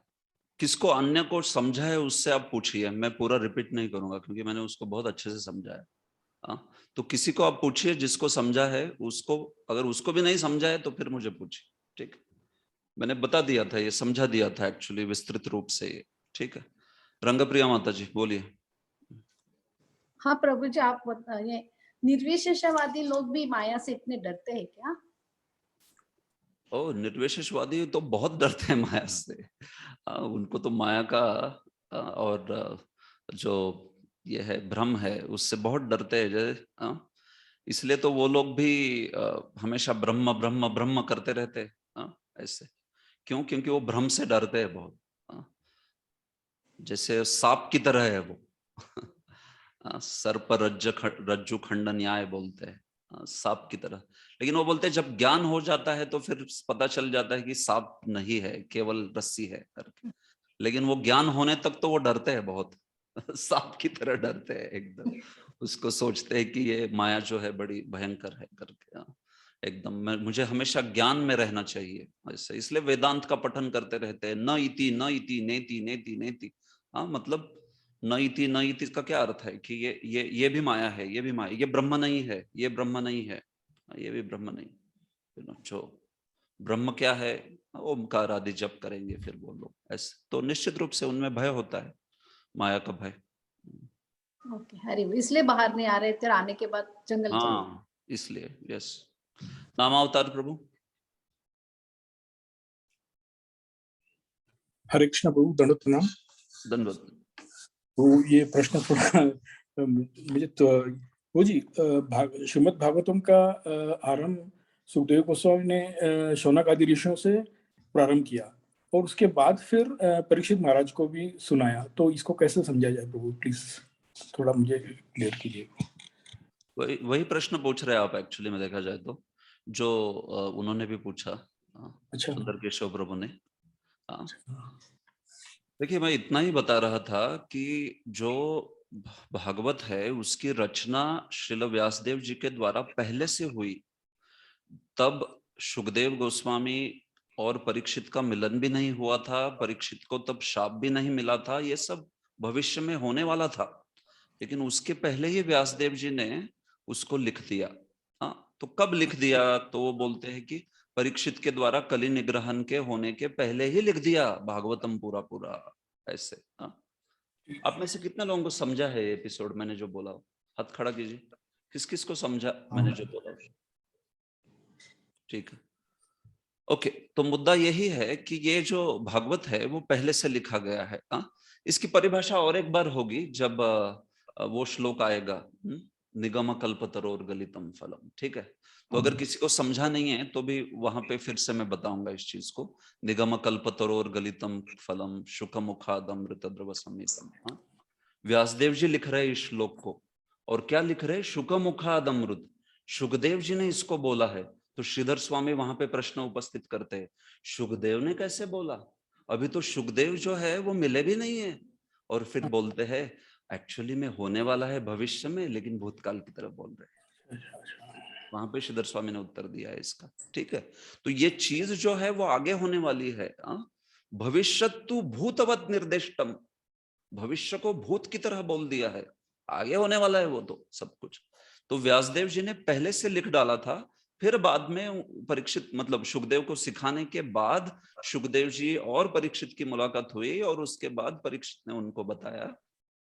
उसमें बैठे थे सूत गोस्वामी, उन्होंने सुन लिया, जिन्होंने कई सालों बाद उसको नैमिषारण्य के साधुओं को बताया। ऐसे कंप्लीट हुआ भागवतम का। ठीक है, क्लियर? हरे कृष्णा। ओके, अन्य कोई प्रश्न है किसी का? तो आगे बढ़ते हैं। ठीक है, मेरे विचार से तो कोई प्रश्न नहीं दिख रहा। और इस विषय को और भी कुछ है तो फिर आगे बात करेंगे जब आएगा तो। ठीक है, अभी तो अभी मैं आगे बढ़ता हूँ। ठीक है, तो आमुख जो है उसकी बात करते हुए, अभी देखिए, आप में से जो भी किताब लाए हैं कृपया आमुख के अंतर्गत उसको देखिए। तो ये आमुख में विविध मुद्दे जो है अलग अलग, वो मैंने यहाँ पे लिखे हैं जस्ट आपके सुविधा के लिए। क्या बोल रहा है आमुख जो है, प्रभुपाद जी क्या बोल रहे हैं आमुख के अंतर्गत? ऐसे तो मैं भी यहाँ पे खोलता हूँ उसको।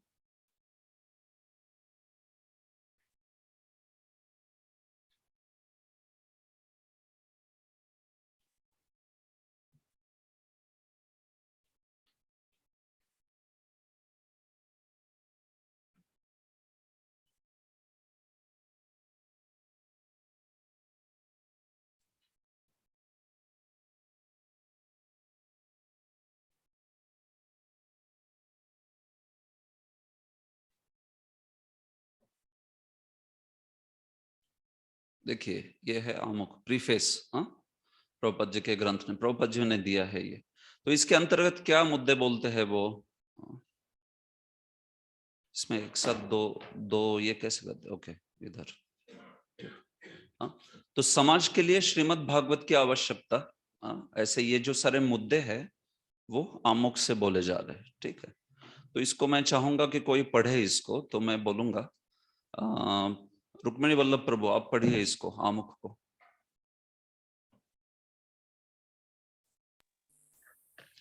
हमें मानव समाज की वर्तमान आवश्यकता का ज्ञान अवश्य होना चाहिए। और यह आवश्यकता क्या है? मानव समाज किसी देश विशेष या जाति विशेष की भौगोलिक सीमाओं से बंधा नहीं। यह मध्य युग की अपेक्षा अधिक व्यापक है, और विश्व का झुकाव अब एक राज्य या एक मानव समाज की सार्वभौम प्रवृत्ति की ओर जाता हुआ दिखता है। श्रीमद् भागवतम के अनुसार आध्यात्मिक साम्यवाद के आदर्श समग्र मानव समाज पर, अथवा कहना चाहें तो न्यूनाधिक जीवात्माओं की समग्र शक्ति पर आधारित है। ठीक है प्रभु, बस बस, ओके, धन्यवाद। तो देखिए, प्रभुपाद जी भागवतम की आवश्यकता के बारे में बोल रहे हैं आज के समाज में। तो आज का समाज तो तकनीकी प्रगति किया है बहुत कुछ, बहुत सारा व्यापक यूनिवर्सल जो है, हम लोग देखते हैं कि भौगोलिक सीमाओं से बंधा नहीं है, कम्युनिकेशन जो भी है वो बहुत आसान हो गया है। लेकिन तो भी जो समाज में हम लोग देखते हैं, प्रभुपाद जी भी हमेशा वो यूनाइटेड नेशन संयुक्त राष्ट्र संघ के बारे में बोलते थे, उसको बनाया गया प्रथम और द्वितीय युद्ध, विश्व युद्ध के पश्चात, कि जिससे लोगों में झगड़ा ना हो करके, संयुक्त राष्ट्र। लेकिन प्रभुपाद जी बोलते थे कि वहां पे सिर्फ झंडे बढ़ रहे हैं, मतलब और ज्यादा जो है विघटन हो रहा है। कम झंडे होने चाहिए लेकिन वो और बढ़ रहे हैं और बढ़ रहे हैं, मतलब विघटन हो रहा है ना, स्प्लिट हो रहा है फर्दर, ऐसे प्रभुपाद जी बताते हैं। तो इसलिए इसको प्रभुपाद जी कह रहे हैं आध्यात्मिक साम्यवाद। श्रीमद् भागवत के अनुसार देखिए यहाँ पर आध्यात्मिक साम्यवाद, स्पिरिचुअल कम्युनिज्म, भागवत जो है वो वास्तविक साम्यवाद का सही निकष है। क्योंकि भौतिक स्तर पर आप साम्य लाना चाहोगे तो वो नहीं होने वाला संभव, वो कुछ ना कुछ परेशानी होगी। जैसे कम्युनिज्म में, कम्युनिज्म साम्यवाद के ऊपर टीका करते हुए एक लेखक ने बड़ा अच्छा चीज लिखी कि बोले कि in communism all men are equal but some men are more equal than others. आप समझ रहे हो इसको? All men are equal but some men are more equal than others. मतलब क्या कि एक्चुअली आप कम्युनिज्म में बोलते हो कि सब समान है, लेकिन उसमें भी कुछ समूह वाले लोग अपना स्टैंडर्ड रखते हैं, जो कि गवर्नमेंट सरकार को कंट्रोल कर रहे हैं ना, वो बोलते हैं कि हम लोग जो है ना, आप और हम समान है, लेकिन हम लोग जो है थोड़े ज्यादा समान है, इसलिए हमारी कैटेगरी अलग। तो कितना भी आप कीजिए, जो हायरार्की है ना वो होने वाली है। जो उसमें एडमिनिस्ट्रेटर थे, प्रशासक थे, उन्होंने अपने लिए सारा जो सरकार का संसाधन है वो ले लिया, और जो लेबर क्लास थे, जो कामगार आदि थे, मंडली, उनको उन्होंने शोषण कर ही दिया ऐसे। तो इसलिए वहां पर भी तो क्रांति हुई ना, है क्या नहीं? इतनी क्रांति हुई, सोवियत पूरा हम लोग देखते हैं कि कैसे हो गया ऐसे। तो कहने का तात्पर्य क्या है? स्पिरिचुअल आध्यात्मिक साम्यवाद। देखिए वही और दूसरी ओर बड़ा अनोखा उदाहरण है कि वर्णाश्रम में बोल के वहां पर 4 वर्ण और 4 आश्रम है, बता के, ऐसा डंका भी नहीं पीट रहे कि हम लोग सबको समान मानते हैं, समान मानते हैं, समान मानते हैं, नहीं, सीधा बोल रहे 4 आश्रम 4 वर्ण। और तो भी सारे समाज के घटक जो है वो कितने मतलब अगर आदर्श वैदिक समाज है तो कितनी प्रसन्नता से रहते हैं वो, है कि नहीं? वे उसका जो है डिग्रेडेशन हो गया वो अलग चीज हो गई। इसलिए प्रभुपाद जी बोलते थे ये आर्टिफिशियल इक्वालिटी नहीं चलेगी, उल्टा नेचुरल डिस्पैरिटी चलेगी। प्रभुपाद कहते हैं मतलब कृत्रिम जो साम्य है उससे अच्छा है, यस, कृत्रिम साम्यता उससे भी अच्छा है कि जो नैसर्गिक स्वाभाविक विविधता है वो। आप देखोगे कोई भी क्लास में जाइए, कहां पे भी जाइए, 4 कैटेगरी के लोग मिलेंगे ही मिलेंगे। अब बच्चों में मिलते हैं, स्टूडेंट्स में कोई होते हैं फर्स्ट क्लास पढ़ने वाले, एकदम ध्यान देंगे, नोट्स बनाएंगे, कुछ लोग बस उसके नोट्स लेके एग्जाम प्रिपेयर करेंगे, बाकी जो है वो ऐसे। ये सब इंटेलिजेंट छात्र है, सब जो बोला है वो करेंगे, सब बढ़िया लिखेंगे वगैरह। दूसरे टाइप के होते हैं कि वो बोलते हैं कि भाई मेरे को नोट्स दे दे, मैं उसके बदले में सब क्लास वगैरह अच्छा रखूंगा, मॉनिटर वगैरह, थोड़ा प्रशासक टाइप वाले होते हैं कुछ कुछ ऐसे। हो सकता है अध्ययन में इतने तेज ना हो, लेकिन वो क्लास को मेंटेन बढ़िया करेंगे, मॉनिटर एकदम इस प्रकार से। एक क्षत्रिय मानसिकता है वो। और तीसरे रहेंगे थोड़े वैश्य मानसिकता वाले वगैरह। देखेंगे कि लोग जो है अलग पेंसिल है, अलग रबर है, तो पेंसिल और रबर मिक्स करके कुछ बना देंगे, बोलेंगे देखो दोनों एक साथ है, उल्टा करके सिर्फ ऐसे। तो ऐसे लोग होते हैं कि जो कुछ निकाल दे। तो क्या है, वो छात्र है लेकिन वैश्य मानसिकता वाला। और कुछ लोग बोलेंगे सब क्लास जाने के बाद अच्छे से चेयर्स वगैरह रखेंगे, उधर साफ सफाई करेंगे, सब वगैरह टिप टॉप होना चाहिए क्लास जो है वो, ऐसे करके। तो ये जो मानसिकता है वो अंतिम वर्ण वालों की है ऐसे। तो कहने का तात्पर्य क्या है, इसमें कोई छोटा बड़ा की बात ही नहीं है। हमारे आध्यात्मिक क्षेत्र में कोई छोटा बड़ा नहीं है। मुद्दा है कि हर एक को अपने अपने मानसिक प्रवृत्ति से एंगेज करना, संलग्न कराना, ये आध्यात्मिक साम्यवाद है। आध्यात्मिक साम्य भौतिक विविधता, spiritual oneness material difference. Material difference क्या है? वो उसकी साइकोफिजिकल नेचर, मतलब जो उसका मन और बुद्धि जिस प्रकार से बनी है वो विविधता रहेगी ही रहेगी, उसमें आर्टिफिशियल इक्वालिटी लाने का सवाल ही नहीं। सो प्रभुपाद जी बोलते हैं भागवतम हमें यह सिखाता है आध्यात्मिक साम्यवाद। आत्मा के स्तर पे सब समान है, लेकिन अभी वो आत्मा मुक्तात्मा नहीं है, बद्धात्मा है। है कि नहीं, कवर्ड है वो। तो इसलिए वो बद्धावस्था में उसके शरीर की चीजों को ध्यान देना पड़ेगा ऐसे। नहीं तो मुक्तात्मा है तो जाओ शेर को ये करो, आलिंगन कर सकते हैं क्या? हाँ, उसका शरीर भी देखना पड़ता है ना। हम लोग सब आत्मा है, जाके आलिंगन करेंगे तो ठीक है फिर। तो ऐसे नहीं। तो इसलिए हमारा शास्त्र बताता है आध्यात्मिक साम्यवाद, स्पिरिचुअल कम्युनिज्म, जिसमें spiritual equality and material inequality, लेकिन दोनों को एकदम सुसंगत सुसंबद्ध रूप से हम लोग जो है प्रगति के लिए समाज के उपयुक्त कर सकते हैं।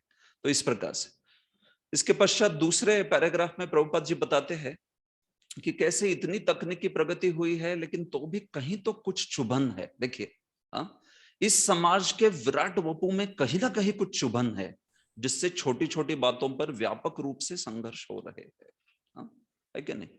तो इतनी तकनीकी प्रगति कर ली सब कुछ, लेकिन हम लोग देखते हैं कि समाज में फिर ये जो तनाव है, स्ट्रेस है या मानसिक आदि है, शारीरिक व्याधि है, ये क्यों बढ़ रही है अगर इतनी तकनीकी प्रगति कर ली तो प्रभुपाद बोलते कहीं तो चुभन है कुछ, there is a pin prick somewhere ऐसे। आप एकदम गुलाब के पंखुड़ियों के बिछाने पर सो गए और कहीं से तो भी चुभ रहा है, आप सोचिए, और वो आप देख रहे हो मिल नहीं रहा है, वो कहाँ है वो, जैसे आप उसके ऊपर सो जाते हो तो चुभ जाता है फिर से ऐसे, तो कितने हैरान हो जाएंगे ना, परेशान हो जाएंगे, कहाँ है वो चुभन कर। तो वैसे आजकल के लोग जो है, हम लोग देखते हैं कि तकनीकी प्रगति होने के कारण भले ही बहुत जीवन में सुविधाएं लाई है, लेकिन तो भी उसमें वो असंतोष, स्ट्रेस, और ये ऑब्जेक्टिव डेटा है, वस्तुनिष्ठ, ऐसे नहीं कि इसको कोई हम लोग मानते हैं, नहीं आप मानते हो सब दुखी है, नहीं। अभी हाल ही में गौरांग प्रो ने बीआरसी के प्रेजेंटेशन में आपने देखा होगा, सारा डेटा सीधा सीधा नंबर्स जो वो दिखा दिए थे कि कैसे इतने अच्छे अच्छे जो अत्याधुनिक प्रगत देश है उसके अंतर्गत भी ये जो पारिवारिक जीवन है, या फिर सामाजिक जीवन है, उसमें किस प्रकार की समस्याएं हैं करके। तो अंत में ये जो यूनिवर्सिटी वाले लोग हैं, शैक्षणिक वाले लोग, उन्होंने सारे धार्मिक पादरी और फिर हमारे बुआ बाबा और फिर जो भी मौला, इन सबको मौलाना जो भी क्या बोलते हैं उनको, मुल्ला, इन सबको बुला के इन लोगों को पूछा कि बोले कि भाई हमारे पास टेक्निक्स मतलब टेक्नोलॉजी है, सब कुछ है, लेकिन तो भी लोग ऐसे क्यों बन रहे, नास्तिकतावादी, या इतना स्ट्रेस, इतना असंतोष। तो हम लोग बोले कि आप लोग वो रिलीजन वाले, अगर कोई सुनेगा तो रिलीजन वालों का ही सुनते हैं लोग, ऐसे बता रहे थे वो। एक्चुअली में ये अमेरिकन जो गवर्नमेंट के मतलब यूनिवर्सिटी का पैनल है, उन्होंने बुला के, यूनाइटेड नेशंस में ये चीज हुई, सारे इन लोगों को बुलाया था, गौरांग प्रो ने भी अटेंड किया हो। तो गौरांग प्रो बता रहे थे कि उन्होंने वहां पे बोला कि सब top university, Harvard, Princeton, Yale, ऐसी यूनिवर्सिटी के लोग थे, और वो बोले कि अगर इस सामाजिक अव्यवस्था से कोई बचा सकता है तो ये धर्म वाले ही बचा सकते, बोले क्योंकि इनका ही लोग सुनते हैं। बोले हम लोग कितने भी टेक्नोलॉजी दे लेकिन लोग सुनते नहीं हमारा, वो टेक्नोलॉजी यूज करते हैं सिर्फ ऐसे, लेकिन जो नैतिकता वगैरह वो किसकी सुनते हैं, ये बता रहे थे। तो ये बात है, तो वो चुभन उसको समझ रही है, इसलिए तो बोल रहे हैं ना, आके आप लोग कुछ सहायता कीजिए। तो फिर वहां पर एक ऐसा प्रस्ताव मंजूर हुआ कि हर यूनिवर्सिटी में जो धर्म है उसका धार्मिक शिक्षण जो है ऑफिशियली करना है। तो वो बोले हिंदुइज्म भी हर यूनिवर्सिटी में जो ये है धर्म का शिक्षण, उसको एकेडमिकली सिखाना चाहिए लोगों को। वो मंदिर और मठ के ऊपर सिर्फ जिम्मेदारी मत डालो, उसको इसमें भी पाठशालाओं में, कॉलेजेस में पढ़ाओ। और यही चीज प्रभुपाद जी ने अगले पैराग्राफ में लिखी है, पहली लाइन देखिए, पढ़िए कोई इस चीज को, पढ़िए।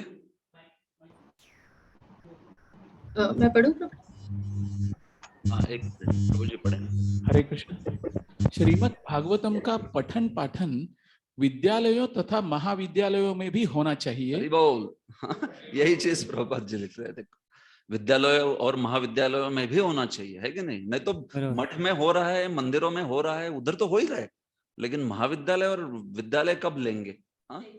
तो गौरांग प्रभु जी बता रहे थे कि अभी जग गए ये लोग, बोल रहे हैं कि एकेडमिक स्टडी ऑफ रिलीजन चाहिए ही चाहिए, सिस्टमैटिकली, धीरे धीरे धीरे करेंगे, बट चल रहा है। यस यही कारण है कि अभी जो नई शिक्षा प्रणाली बनाई गई है, हाँ, न्यू एजुकेशन पॉलिसी, correct. सो उनमें वैल्यू एजुकेशन ये हाँ, एक टॉपिक डाला correct, yes. गया है और सभी वैल्यूओं को करिकुलम में इंक्लूड किया गया है। बिल्कुल, ये शिक्षा समिति के एक सदस्य ही बता रहे थे, बोले कि गौरांग प्रभु जी को हमारे शिक्षा समिति के पैनल के सामने जाके हम लोग बोलेंगे प्रेजेंट करो करके, ऐसे बोल रहे थे। शिक्षा समिति के सदस्य डॉक्टर विजय भाटकर आए थे, यही चीज आपने जो बोली वो उन्होंने बताई करके एकदम ऐसे। तो बोले गीता सिखाना है सबको, भागवत सिखाना है शैक्षणिक इसमें ऐसे। एनीवे, तो प्रभुपाद जी देखिए, प्रभुपाद जी की जो दृष्टि है, दृष्टा है प्रभुपाद जी, हाँ, दूर तक देखते हैं। और ये बहुत इच्छा थी प्रभुपाद जी की पठन पाठन विद्यालय महाविद्यालय में एकदम औपचारिक, मतलब फॉर्मल एकदम, हाँ, ऐसे नहीं कि अनौपचारिक रूप से, हाँ, एकदम सिस्टम से, एकदम व्यवस्था से वो जो है वो होना चाहिए, हाँ, जैसे प्रहलाद महाराज बताते हैं कौमारम आचरेत प्राज्ञ, हाँ, ये बात है ऐसे।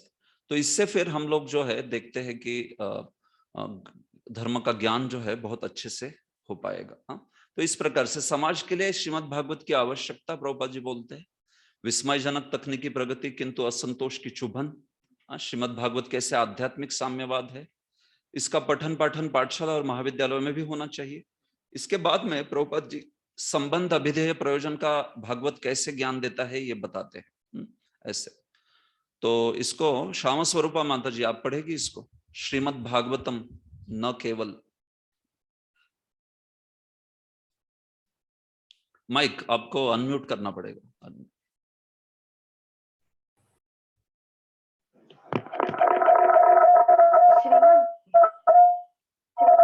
ठीक है, ठीक है, अन्य कोई पढ़िए, शायद कुछ तकनीकी परेशानी। राधिका रुचि माता जी आप पढ़ेंगे श्रीमद् भागवतम। श्रीमद् भागवतम न केवल प्रत्येक वस्तु के परम श्रोता को जानने हेतु दिव्य विज्ञान है, अपितु ईश्वर से अपने संबंध को जानने और इस पूर्ण ज्ञान के आधार पर मानव समाज की पूर्णता के प्रति अपने कर्तव्य को पहचानने का दिव्य विज्ञान है। ठीक है, बस, हाँ, ठीक है, बहुत अच्छा, धन्यवाद। तो देखिए, प्रत्येक वस्तु के प्रारंभ स्रोत को जानना, उस ईश्वर से अपने संबंध को जानना और इस पूर्ण ज्ञान के आधार पर मानव समाज की पूर्णता के प्रति अपने कर्तव्य को पहचानना, हाँ। तो इसके अंतर्गत पूरा ही संबंध अभिधेय प्रयोजन जो है वो हमारे शास्त्र में बताया है, भगवान से संबंध, उसको प्रस्थापित करने की विधि और फिर उसके प्रयोजन के रूप में सारे ही लोगों के साथ उस ज्ञान को बांटना, हाँ। प्रयोजन जो है उसका एक प्रयोजन का प्रयोजन होता है भगवान के प्रति प्रेम और जीवों के प्रति करुणा, हाँ। तो ये दोनों चीजें प्रभुपाद जी ने बोल दी है इस पे। तो संबंध अभिधेय एवं प्रयोजन, इन तीनों भी चीजों को हम लोग देखते हैं तो भागवतम जो है वो प्रस्तुत करता है, हाँ। और उसको प्रभुपाद जी ने अनुवाद किया, ये एक बहुत विशेष चीज है, हाँ। प्रभुपाद कहते हैं यह संस्कृत भाषा में ओजपूर्ण पठनीय सामग्री है जिसका अब संस्कृत से हिंदी में विस्तृत अनुवाद किया गया है। प्रभुपाद जी ने अंग्रेजी में किया था, यहाँ पे हिंदी में, यस, जिससे लोग इसके सतर्क पठन मात्र से ईश्वर को भली भांति समझ ले सकेंगे, हाँ। सतर्क पठन, प्रभुपाद जी देखिए शब्द विशेषण पर ध्यान दीजिए, सतर्क पठन, कॉशियस रीडिंग, कॉन्शियस रीडिंग, जो भी प्रभुपाद ने उपयुक्त किया है ऐसे, हाँ, इस प्रकार से। तो इसीलिए बहुत जरूरी है कि इन सिद्धांतों को बहुत अच्छे से सतर्कता से, हाँ, हम लोग जो है समझने का प्रयास करें, हाँ। तो ये जो भागवत है, उस भागवत के बारे में कि कैसे वो परम स्रोत की परिभाषा देता है, ये पहला श्लोक जो है उससे प्रारंभ हो रहा है। पहले श्लोक में परम सत्य की परिभाषा दी गई है, उसको प्रभुपाद जी यहाँ पर जो है वो दोहरा रहे हैं फिर इसके बाद वाले जो पैराग्राफ में, परिच्छेद में ये चीज है। लेकिन यहाँ पर प्रभुपाद जी एक बहुत इंपॉर्टेंट चीज लिखते हैं, हाँ। तो इसको हलधर लीला प्रभु आप पढ़िए इसको, श्रीमद् भागवतम का शुभारंभ। हरे कृष्ण, हलधर लीला प्रभु। हाँ, श्रीमद् भागवतम का शुभारंभ परम स्रोत की परिभाषा से होता है। यहाँ श्रील व्यासदेव द्वारा रचे वेदांत सूत्र पर उन्हीं का प्रामाणिक भाष्य है, जो क्रमशः 9 स्कंदों में विकसित होकर भगवत साक्षात्कार की सर्वोच्च अवस्था तक पहुंचता है। दिव्य ज्ञान की इस महान कृति के अध्ययन हेतु मनुष्य में जिस एकमात्र योग्यता की आवश्यकता है वह है सावधानी के साथ एक एक पद के पग आगे बढ़ा जाए और किसी साधारण पुस्तक के समान पढ़ने में कूद-फात न मचाई जाए, अपितु इसके अध्यायों को क्रम पूर्वक एक-एक करके पढ़ा जाए। संपूर्ण पाठ इस प्रकार व्यवस्थित किया गया है कि प्रथम मूल संस्कृत पाठ, फिर संस्कृत शब्दों के पर्याय और तब अनुवाद तथा तात्पर्य दिए गए हैं, जिससे कि जब कोई प्रथम 9 स्कंद को समाप्त कर ले तो उसे निश्चय ही भगवत साक्षात्कार हो पाए। हरि बोल। हाँ, तो देखिए प्रभुपाद जी लिखते हैं, पहली चीज तो लिखते हैं कि इसके अध्ययन में सावधानी के साथ एक एक पग आगे बढ़ा जाए। हाँ? भागवतम की तुलना एक मिश्री के साथ की गई है, तो मिश्री तो आप कहीं से भी चखो, मधुरी होती है कि नहीं? लेकिन तो भी उसका अर्थ यह नहीं कि भागवत के प्रथम स्कंद वगैरह को छोड़ के डायरेक्ट दशम स्कंद में चले जाए। हाँ? खास करके बाहर व्यावसायिक जो कथाकार होते हैं या फिर उनके जो श्रोता होते हैं वो उस प्रकार से करते हैं, सीधे दशम स्कंद में रास पंचाध्यायी। एक दिन में, पहले एक दिन में सब कुछ खत्म हो गया, पहले से 9वां स्कंद, दूसरे दिन से शुरू रासलीला जो है। तो ऐसे नहीं, प्रभुपाद जी इस बात को बिल्कुल स्वीकृत नहीं करते थे। प्रभुपाद जी को अच्छी नहीं लगती थी ये चीज, और ये विधि नहीं है वास्तविक। साधारण पुस्तक के समान पढ़ने में कूदफान न मचाई जाए, है कि नहीं? ये अच्छा नहीं लग रहा, अभी क्या आ गया, सर्ग आ गया, छोड़ो अभी कुछ और पढ़ते, वो भी अच्छा नहीं लग रहा और कुछ और पढ़ते, ऐसे भागवत में नहीं करना है। भागवत में जो गंभीर श्रोता होता है वो धीरज के साथ उसको एकदम स्टेप बाय स्टेप क्रमशः एक एक करके पढ़ता है, ताकि दशम स्कंद के आश्रय तत्व तक आने तक हमने जो भागवत के अन्य विषय है उसको बहुत अच्छे से समझ लिया। फिर दशम स्कंद के विषयों को समझने का जो समझने की सही मानसिकता है वो हमारे में उत्पन्न होगी। नहीं तो फिर ठीक है, अभी तो मैं जानता हूँ कृष्ण पूर्ण पुरुषोत्तम भगवान है, तो चलो अभी दशम स्कंद की लीला पढ़ेंगे। लेकिन अगर उस लीला के लिए जो तत्व है और जो शुद्धिकरण है वो हुआ नहीं है, तो उस लीला को हम लोग पढ़ के भगवान को साधारण मनुष्य मान लेंगे या फिर गलत समझ बैठेंगे भगवान को। वो जो हृदय में उनकी लीला सुन के भक्ति का आविष्कार होना चाहिए वो होगा नहीं। वो हमारे हृदय में और कुछ आ जाएगा, संदेह आ जाएगा भगवान के प्रति, क्या ऐसे क्यों लीला कर रहे हैं, ऐसे क्या कर रहे हो। तो बहुत जरूरी है कि इसलिए इसको एक एक करके पढ़ना चाहिए। प्रभुपाद जी हमेशा बोलते थे। वो पद्म पुराण का प्रसिद्ध श्लोक है जिसमें भागवत की तुलना कृष्ण के विग्रह के साथ की गई है। पादो द्वितीयो प्रथमो क्या है वो, पादो यदीयो प्रथमो द्वितीयो, ऐसा श्लोक शुरू होता है वो, कि भागवत के प्रथम 2 श्लोक जो है उसको क्या माना है, भगवान के चरण कमल। अगले 2 श्लोक जो है उनको भगवान की जंघाएं माना गया है। उसके बाद भगवान की नाभि, भगवान का वक्षस्थल, भगवान का गला, और फिर दशम स्कंद को भगवान का सुंदर मुखमंडल माना है। तो जब हम भगवान का दर्शन लेते हैं तो थोड़ी ना डायरेक्ट मुखमंडल का दर्शन लेते, कैसे लेते हैं, चरण कमलों से ऊपर जाते हैं ना। तो उसी प्रकार से भागवत का विधि है, पद्म पुराण बताता है कि वो विधि ऐसा ही है कि जो पहले प्रथम स्कंद से लेके अच्छे से इन तत्वों को समझे, ताकि प्रभुपाद कहते हैं जिससे कि जब कोई प्रथम 9 स्कंधों को समाप्त कर ले तो उसे निश्चय ही भगवत साक्षात्कार हो पाए। तो मुद्दा यह है कि भगवत साक्षात्कार के संबंधी सारे तत्वों को वो समझ ले। साक्षात्कार चीज तो बहुत बड़ी है, लेकिन वो जो जरूरी है तत्व, उसके उन तत्वों का ज्ञान समर्पक रूप से हो जाए। और अगर कोई उचित चेतना में है तो साक्षात्कार भी क्यों नहीं होगा। सनातन गोस्वामी कहते हैं परमानंद पाठाय प्रेम वर्षी अक्षरायते सर्वदा सर्वे सेव्याय श्री कृष्णाय नमोस्तु में। वो कहते हैं कि भागवत का हर एक अक्षर जो है वो प्रेम बरसाता है। तो अगर आपकी उचित चेतना रहेगी तो एक अक्षर प्रेम बरसा देगा आपके, ऐसे लिखते हो। और वो भी कौन से सेक्शन का, कोई भी सेक्शन का जिसमें जो दक्ष है वो कर्मकांड बोल रहा है, वो भी सेक्शन ऐसे बोल रहे हो, प्रेम वर्षी अक्षरायत। क्यों? वो उस प्रकार की जो आतुरता है, चेतना है, वो जो है वो बहुत ऊंची चीज है। ये बात है। तो हम लोग, मुद्दा ये है कि स्टेप बाय स्टेप हम लोग जो है क्रमशः उसको अच्छे से पढ़ने का प्रयास करेंगे। कभी कोई फेस्टिवल होता है, कोई महोत्सव होता है, उस दिन आपको कोई लीला पढ़ने का मन हुआ, वामन देव आविर्भाव आया था तो वामन देव की लीला पढ़ ली, वो ठीक है, उसमें परेशानी नहीं है कुछ। ऐसे नहीं सोचना चाहिए अरे मैं तो प्रथम स्कंद में ही हूं तो अभी दशम स्कंद टच भी नहीं कर सकता, ऐसे नहीं। तो जहां कुछ कहीं फेस्टिवल में कुछ लीला आती तो पढ़ सकते हैं, उसमें परेशानी नहीं। लेकिन जो गंभीर अध्ययन है वो अध्ययन चलना चाहिए भागवतम का, स्टेप बाय स्टेप। ये बात जो है वो प्रभुपाद जी यहाँ पर बोल रहे हैं ऐसे। तो इसके बाद में बोलते हैं दशम स्कंद जो है 9 स्कंधों से भिन्न है, क्योंकि सीधा संबंध भगवान श्री कृष्ण की दिव्य लीलाओं से है। जब तक प्रथम 9 स्कंधों को पढ़ नहीं लिया जाता तब तक 10वें स्कंद के प्रभावों को ग्रहण नहीं किया जा सकता। प्रभुपाद देखिए कितना क्लियरली लिख रहे हैं ऐसे। यह ग्रंथ 12 स्कंधों में पूरा हुआ है, इनमें से प्रत्येक स्कंध अपने आप में स्वतंत्र है, किंतु सबके लिए उत्तम होगा कि वे क्रमशः एक एक के बाद दूसरे स्कंद को छोटे छोटे टुकड़ों में पढ़े। कितनी बार लिखा अब तक? तीसरी बार बोल रहे हैं ना वही चीज को। तो कितना महत्वपूर्ण है इसलिए लिख रहे हैं, क्योंकि प्रभुपाद जी हमेशा इस चीज को बोलते रहे कि भागवत के प्रति ये धारणा हो गई है लोगों को कि बस भागवत यानी मेन चीज आश्रय तत्व दशम स्कंद, बाकी सब जो है छोड़ दो उसको ऐसे। हालांकि ये बात सही है कि भागवत का सबसे प्रमुख विषय दशम स्कंद है, लेकिन उस सबसे प्रमुख विषय को ग्रहण करने के लिए आपको अन्य अन्य विषय अच्छे से समझने चाहिए। विषय तो सबसे प्रमुख दशम ही है।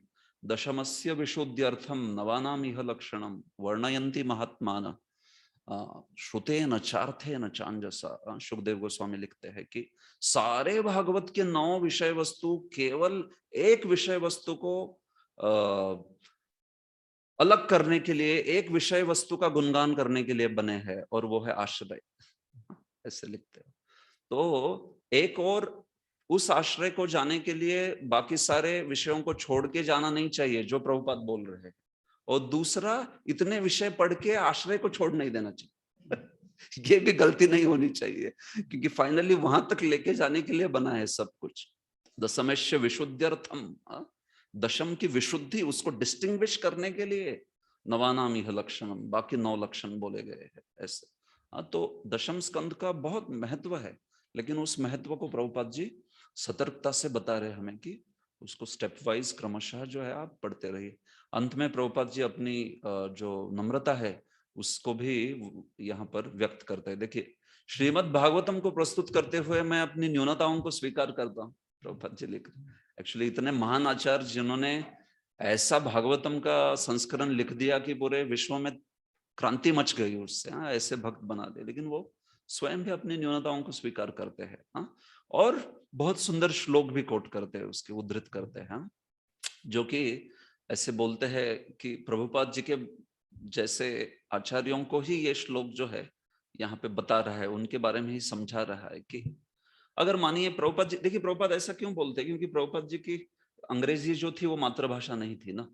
हालांकि प्रभुपाद जी स्कॉटिश चर्चेस से पढ़े थे, बहुत अच्छे स्कूल से पढ़े थे, और बहुत अच्छी अंग्रेजी है प्रभुपाद जी की, लेकिन तो भी वो बोलते थे कि मातृभाषा नहीं है, इसलिए हो सकता है गलतियां होगी कुछ। इसलिए प्रभुपाद जी बोलते थे हयग्रीव प्रभु जयद्रथ महाराज के, आप थोड़ा एडिटिंग कीजिए क्योंकि मेरी मातृभाषा नहीं है। लेकिन तो भी ऐसा है, तो भागवत कहता है कि जिस ग्रंथ में भले ही थोड़ी अनुबंध की, छंद की, अन्य कुछ मिस्टेक्स, एरर्स, गलतियां हो, लेकिन ऐसे ग्रंथ में अगर भगवान का ओतप्रोत गुणगान है तो वो इस जगत के लोगों के अशुभ जीवन में क्रांति मचा देगा। ये प्रसिद्ध श्लोक है।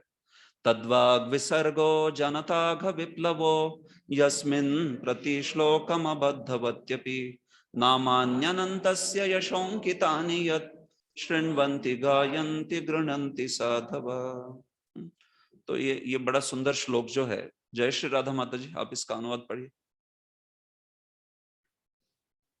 हरे कृष्ण। हरे कृष्ण। इसके विपरीत वह साहित्य जो अनंत श्री भगवान के नाम, यश, रूप तथा लीलाओं की दिव्य महिमाओं के वर्णनों से परिपूर्ण है, एक दिव्य रचना है जो इस विश्व की भ्रमित की गई सभ्यता के अपवित्र जीवन में क्रांति लाने के लिए लाने के उद्देश्य रची गई है। ऐसा दिव्य साहित्य भले ही अनियमित रूप से प्रणीत हो, किंतु उसे पवित्र एवं धर्मनिष्ठ साधुजनों के द्वारा सुना, गाया और स्वीकार किया जाता है। एग्जैक्टली। ये भागवत के पंचम स्कंध में, ये पंचम अध्याय में इस स्कंध के ये श्लोक है, बड़ा प्रसिद्ध। जिसमें अनंतस्य नामानि, भगवान अनंत के श्री कृष्ण के नाम है, जिसमें उनका यश है, शृण्वन्ति गायन्ति गृह्णन्ति साधा, वो जनता का विप्लव बोल दिया, क्रांति मचा देगा वो जीवन में। और वही प्रभुपाद जी से हुआ है कि नहीं? प्रभुपाद जी ने जो भागवतम लिखा उससे कैसी क्रांति हो गई। लोग देखते हैं कि कितने सारे लोग जो है वो भक्त बन गए, और हम लोग भी स्वयं प्रभुपाद जी की कृपा से अभी भागवत जो है उसको पढ़ रहे हैं। ओम तत्सत प्रभुपाद जी जो है वो लिखते हैं उसको। ठीक, तो इसके पश्चात तो इस प्रकार से ये आमुख जो है उसमें चर्चा ये हुई है, सतर्कता और क्रमपूर्वक पठन आवश्यक। अंत में प्रभुपाद जी जो है अपनी नम्रता व्यक्त करते हैं। भूमिका में देखिए, मैं भूमिका के बारे में भी बहुत डिटेल में नहीं, बस बताऊंगा कि उसका क्या प्रयोजन है, फिर उसके बाद में आगे बढ़ते हैं। तो भूमिका में प्रभुपाद जी ने मेन चीज क्या लिखी है पता होगा आपको? भूमिका में क्या है मेन? आपने तो पढ़ा भी होगा ना पहले भागवत। चैतन्य महाप्रभु का जीवन है, सबसे मेन चीज वही है। इतना बड़ा जो लिखा है ना भूमिका, उसमें महाप्रभु का जीवन दे दिया केवल। तो क्यों दे दिया जीवन? प्रभुपाद जी इसमें समझा देते हैं भूमिका में, कि भाई हम लोगों को जो भी भागवत मिला ना वो महाप्रभु की कृपा से मिला है। किसने सिखाया कि भागवत जो है वो परमोत्तम परमोच्च प्रमाण है? किसने सिखाया? ये चैतन्य महाप्रभु ने सिखाया। चैतन्य महाप्रभु ने ये बताया है कि नहीं? आराध्यो भगवान व्रजेश तनयस तद्धाम वृंदावनम रम्या काचित उपासना व्रजवधु वर्गेन या कल्पिता। श्रीमद् भागवतम प्रमाणम अमलम प्रेमा पुमर्थो महान श्री चैतन्य महाप्रभोर मतम। कस्य मतम? श्री चैतन्य महाप्रभो मतम इदम। एंड तत्रादर नह परह, उसमें हमारा परम आदर है। ऐसे नहीं, हाँ महाप्रभु ने बोला, ठीक है चलते। तत्रादर नह परह, हमारा जो परम आदर है वो इस चीज में है कि भागवत सबसे महान प्रमाण है कर, ये बात बोलते हैं उसमें। श्रीनाथ चक्रवर्ती ने लिखा है ये श्लोक चैतन्य मत मंजूषा में ऐसे। तो इसीलिए वो महाप्रभु को उनकी कृपा याचना करते हुए प्रभुपाद जी ने प्रस्तावना में, या जो भी आपके इसमें नहीं, प्रस्तावना नहीं, क्या भूमिका, राइट, भूमिका जो है उसके अंतर्गत हम लोग देखते हैं कि प्रभुपाद जी जो है उन्होंने महाप्रभु का गुणगान किया है वहां पर।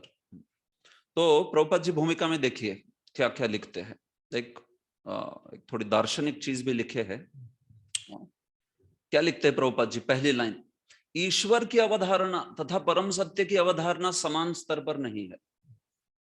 प्रभुपाद जी लिखते, बड़ा फिलोसफिकल स्टेटमेंट है ये, दार्शनिक है। The conception of Lord and the conception of God and conception of absolute truth are not the same, are not on the same plane. जब हम परम सत्य बोलते हैं और ईश्वर है, ये दोनों समान नहीं है। क्या अंतर है परम सत्य में और ईश्वर में? कौन बताना चाहेगा क्या अंतर है परम सत्य और ईश्वर में? कुछ अंतर है? नहीं है? क्या अंतर है?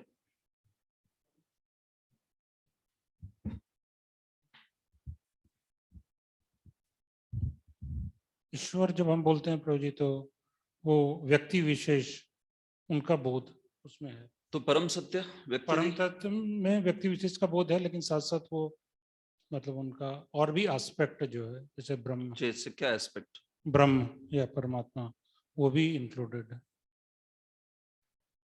ठीक है, और कुछ?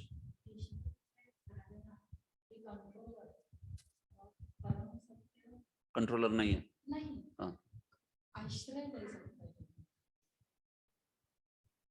ईश्वर का आश्रय नहीं ले सकते। ईश्वर का आश्रय नहीं, पहले कंट्रोलर है ये मान्य किया। हाँ ठीक है, मान्य किया ठीक है, मान्य किया, उसके बाद में आश्रय ईश्वर का ले सकते कि नहीं? ईश्वर के संबंध में आश्रय बोल पाएंगे कि नहीं? आप बोले बोल पाएंगे। तो फिर ईश्वर परम कृष्ण, ईश्वर परम कृष्ण, आपको ब्रह्म संहिता का श्लोक आता है ये बोला आपने। मैं बोल रहा हूँ, लेकिन परम सत्य और ईश्वर में क्या अंतर है, ये मेरा प्रश्न है। मैं बताऊं? एक मिनट, कौन बोल रहा है? हर्ष केशव प्रभु आप बोल रहे क्या? यस प्रभु जी, हरे कृष्ण। बोलिए बोलिए बोलिए। परम सत्य और ईश्वर दोनों अलग अलग लेवल पे अनुभूति पे है। जैसे ब्रह्मेति परमात्मेति भगवानेति इति शब्द, ये दोनों अलग अलग लेवल पे ईश्वर से आदान प्रदान हो सकता है, परम सत्य की अनुभूति नहीं हो सकता, परम सत्य की अनुभूति हो सकती है, आदान प्रदान नहीं हो सकता। आदान प्रदान तो जो पर्सन होंगे तभी होगा सामने। परम सत्य पर्सन नहीं है, परम सत्य की अनुभूति हो सकती है, ऐसा मैं मानता हूं। नहीं ठीक है, आप वही शब्दों को आप प्रिसाइजली नहीं बता रहे। कोई और बोलिए। हरे कृष्ण प्रभु जी। हिमावत गोपाल प्रभु बोलिए। हरे कृष्णा। हाँ बोलिए बोलिए। प्रभु जी, ईश्वर जो है वो नियंत्रक होते हैं खाली, और सबके नियंत्रक परमेश्वर रहते हैं, परम सत्य। तो मैं अगर श्री कृष्ण ईश्वर है बोलता हूँ और श्री कृष्ण परम सत्य है बोलता हूँ, तो दोनों भी तो श्री कृष्ण ही हो गए। क्या अंतर है दोनों में? है क्या कुछ अंतर? श्री कृष्ण ईश्वर भी है और श्री कृष्ण परम सत्य भी है। हाँ, तो आपके ईश्वर और परम सत्य के इसमें मैंने श्री कृष्ण शब्द डाल दिया। अभी बोलिए क्या अंतर है दोनों में? प्रभु जी, ये सभी ईश्वरों के स्रोत जो है वो परम सत्य है, इसलिए वो मतलब सुप्रीम जो है वो परम सत्य है। मैं बोल रहा हूँ ईश्वर भी श्री कृष्ण को बोल रहा हूँ, मैं देवता को नहीं बोल रहा। तब ठीक है, बहुत जिज्ञासा हो गई। यहाँ बस धन्यवाद, आप में से बहुत लोगों ने हाथ खड़ा किया है, लेकिन मैं बोल देता हूँ क्या। देखिए, ईश्वर और परम सत्य में क्या अंतर है? ईश्वर जो है ना केवल नियामकता बोलता है। इसका अर्थ क्या है? आगे प्रभुपाद लिखते हैं, ईश्वर की अवधारणा नियंता का संकेत करती है, जबकि परम सत्य की अवधारणा आश्रय तत्व या समस्त शक्तियों के सर्वोच्च स्रोत की द्योतक। ईश्वर शब्द भगवान को जब लागू करते हैं ना, केवल भौतिक जगत के संबंध में लागू करते हैं। आध्यात्मिक जगत के संबंध में ईश्वर शब्द लागू नहीं होता। आप जब श्री कृष्ण को ईश्वर बोल रहे हो तो बोल रहे हो श्री कृष्ण इस जगत के जन्म, स्थिति एवं प्रलय के कारण है। लेकिन जब बोलते हो आप श्री कृष्ण परम सत्य है, तो आप उनकी आध्यात्मिक और भौतिक दोनों शक्तियों के साथ उनका जो शक्तिमत्व है उसके बारे में बोल रहे हो। श्री कृष्ण परम सत्य है जब बोल रहे हो ना, तब आप क्या बोल रहे हो? श्री कृष्ण के स्वरूप शक्ति के भी स्वामी है, श्री कृष्ण भौतिक शक्ति के भी स्वामी है।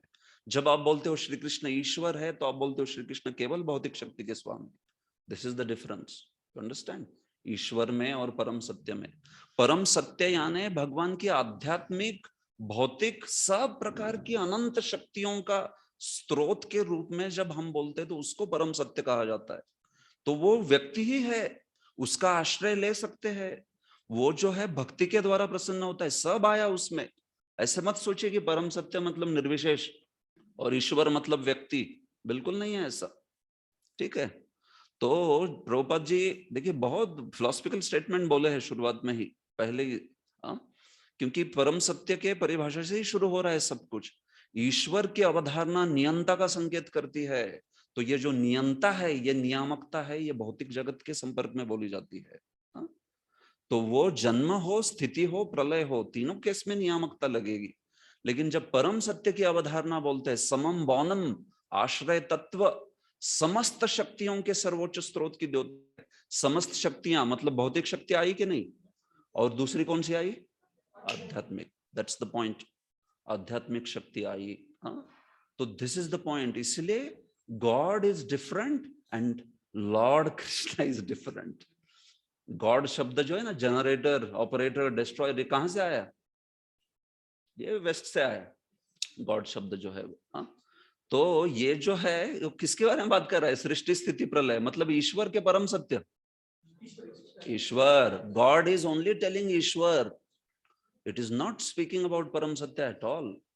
परम सत्य मतलब वो तो आध्यात्मिक जगत। आप क्रिश्चियन लोगों को पूछो आध्यात्मिक जगत में क्या करते हैं भगवान, बोलते हैं हमको ही नहीं मालूम, क्योंकि उनके इसमें भगवान मतलब भगवान भी नहीं बोल सकते, ईश्वर की ही धारणा दी है केवल, मैक्सिमम, और कुछ बोला ही नहीं है। क्या करता है ईश्वर? इस जगत को निर्माण करता है, किया वो भी उसने एक बार किया निर्माण, और फिर इस जगत को मेंटेन कर रहा है, इस प्रकार से। इतना ही बोलते हैं वो लोग। बाकी आध्यात्मिक जगत में स्वरूप शक्ति के साथ क्या कर रहे हैं, ये इट्स इम्पॉसिबल। रविंद्र स्वरूप प्रभु बोलते थे, वो जहां पे भी पादरी लोगों को मिलते थे तो बोलते थे कि इस जगत का ये जो भगवान का रोल है, इस जगत को बनाना मेंटेन करना इतना इंटरेस्टिंग नहीं लगता। भगवान अपने घर में क्या करते हैं? तो पादरी गुस्सा हो जाता था, बोलता था नालायक कैसे प्रश्न पूछ रहा है, ऐसे कुछ होता नहीं। भगवान अपने घर में क्या कर रहे हैं? वो कुछ नहीं, भगवान सृष्टि करते हैं और कुछ नहीं। घर में मतलब वगैरह क्या, वही कर रहे हो। तो उन्होंने पहली बार भक्तों को आके प्रश्न पूछा कि वो भगवान घर में क्या करते हैं? वो बोले बांसुरी बजाते और राधा रानी के साथ लीला करते हैं। तो बोले पहली बार मुझे उत्तर मिला उस प्रश्न का कि भगवान घर पे क्या करते हैं। हाँ, ऐसे। तो मुद्दा क्या है, ये जो ईश्वर और परम सत्य की अवधारणा है ना, वैदिक शास्त्र परम सत्य के स्तर पे बात करते हैं। Lord is abode of unlimited energies. स्वरूप शक्ति, जीव शक्ति, माया शक्ति, ये तो 3 बेसिक कैटेगरी हो गई। अनंत शक्ति एक्चुअली अचिंत्य अनंत शक्तिमत, ऐसा बोला है श्रील जीव गोस्वामी। तो मुद्दा ये है कि ये बात है दोनों के इसमें अंतर जो है परम सत्य में और ईश्वर में। तो ईश्वर जो है ये हमेशा साकार होता है, प्रभुपाद जी आके कहते हैं। परम सत्य भी साकार होता है ऑब्वियसली, बट प्रभुपाद जी कह रहे हैं कि ईश्वर के रूप में ही हम लोग समझते हैं। ऐसे नहीं सोचना चाहिए कि निराकार है ईश्वर जो है वो, क्योंकि व्यक्ति है वो, है कि नहीं। तो उसी परिभाषा को आगे लेके प्रभुपाद जी आगे लेके जाते हैं, बताते हैं फर्दर उसके बारे में। ठीक है, तो आगे देखिए। श्रीमद् भागवत के रचयिता श्रील व्यासदेव सर्वप्रथम परम सत्यम को सादर नमस्कार करते हैं। कौन से श्लोक में? पहले श्लोक में, सत्यम परम धीमहि। तो प्रभुपाद जी इस श्लोक का थोड़ा सा पहले से यहीं पे ही परिचय देना प्रारंभ कर दिए कि भाई ऐसा शास्त्र है, इधर हम लोग कोई छोटे मोटे ईश्वर की बात कर ही नहीं रहे। मैं कल भी बता रहा था, राइट, अन्य पुराणों में जब प्रारंभ होता है गुणगान तो पहले ही बोल देते वध व्हाटएवर, इस देवता का, जो भी कोई देवता है, उमा देवी का गुणगान कीजिए। ये पहला श्लोक बोलेगा देवी भागवत का। यहाँ पर पहला श्लोक कोई देवी देवता की बात कर नहीं रहा, किस चीज की बात कर रहे हैं? परम सत्य, सत्यम परम धीमहि। तो ये भागवत की विशेषता। लॉजिकली भी कोई समझ लेगा कि भाई ये जो है तर्कपूर्ण है, कि यहाँ पे जो चीज बोली जा रही है बड़ी उदात्त होनी चाहिए, क्योंकि ऐसे कोई एक देवी देवता का गुणगान ऐसा बोला ही नहीं जा रहा है, सत्यम परम धीमहि। और उसकी डिफिनेशन तो आप देखोगे तो आप अवाक रह जाओगे कि कैसा डिफाइन किया उसको। तटस्थ लक्षण, स्वरूप लक्षण, एकदम जबरदस्त परिभाषा दी है जो परम सत्य की है। तो उसको हम लोग देखेंगे आगे।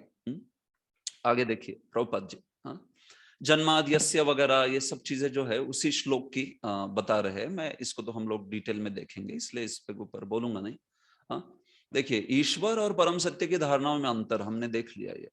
प्रथम श्लोक में परम सत्य का प्रतिपादन, उसको ब्रीफली बोलते हैं। इसके बाद प्रभुपाद जी चैतन्य महाप्रभु जो है उनके ऊपर बोलना प्रारंभ कर देते हैं और बताते हैं हमें कि यस, ये पढ़िए आधुनिक युग में महत्सव प्रभु।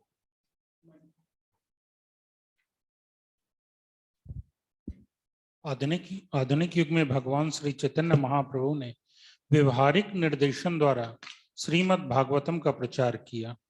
भगवान श्री चैतन्य की अहेतुकी कृपा के माध्यम से श्रीमद् भागवतम की कथाओं में प्रवेश कर पाना सुगम है। अतएव यहाँ पर उनके जीवन तथा उपदेशों से संबंधित एक संक्षिप्त परिचय दिया जा रहा है, जिससे कि पाठकों को श्रीमद् भागवतम के वास्तविक महत्व को समझने में सहायता मिल सके।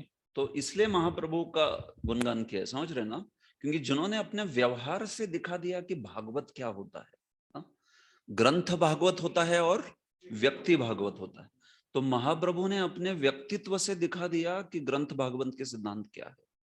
ऐसे ग्रंथ भागवत का भी प्रचार किया, लेकिन व्यावहारिक निर्देशन द्वारा भी उसको श्रीमद् भागवत कैसे जिया जाता है, हाउ टू लिव भागवतम, ये जो है महाप्रभु ने सिखाया हमको।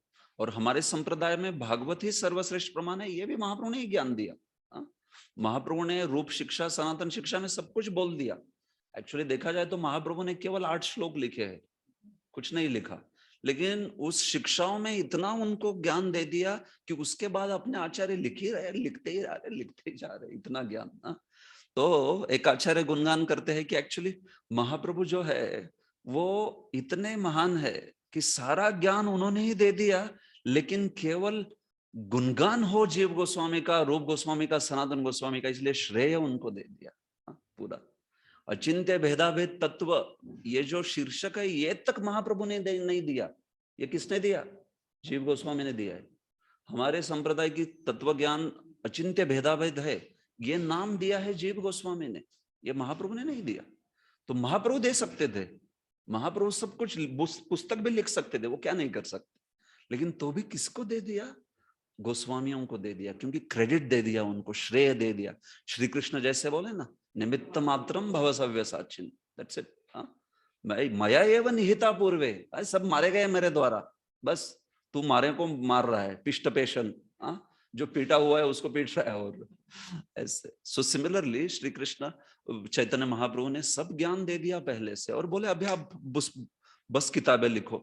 और जीव गोस्वामी ने किताब लिख के बन गए दुनिया के सबसे महान दार्शनिक, श्रील जीव गोस्वामी। ऐसे तो ये महाप्रभु की कृपा है एक्चुअली।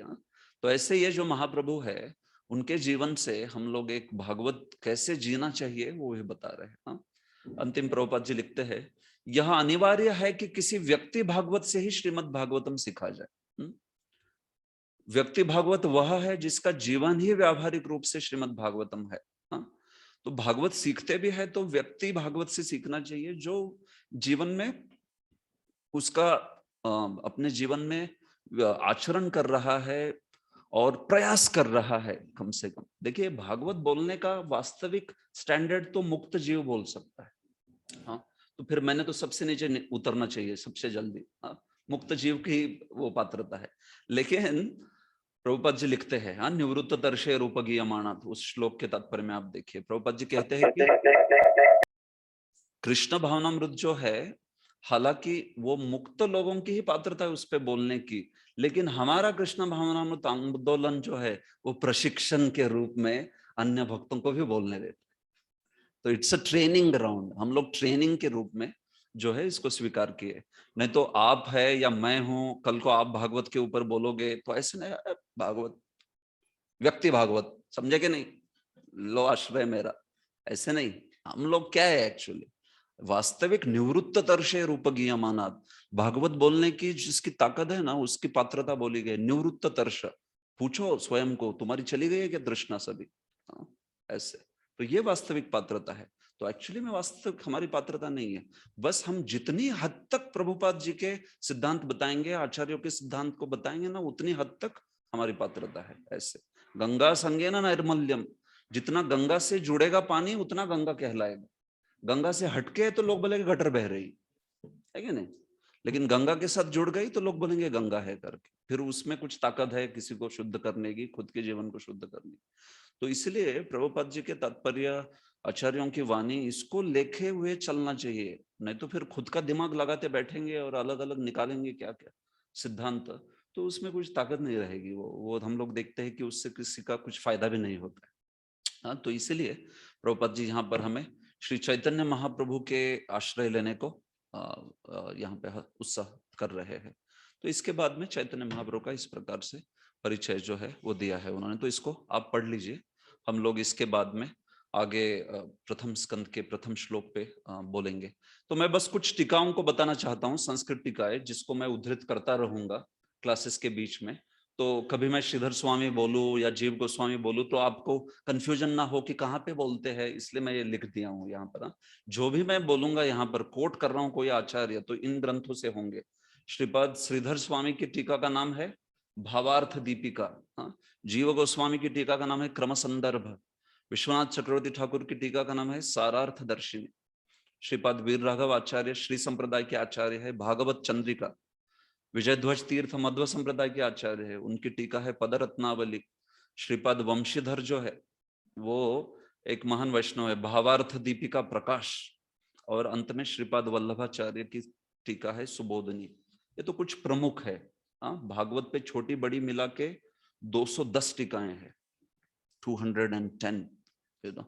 तो हम लोग उसमें गोता भी नहीं खा सकते, मतलब लोग बोलते हैं ना गोता खा लो, उसमें उतना भी नहीं कर सकते एक्चुअली, थोड़ा बहुत कुछ स्क्रैच ऐसे।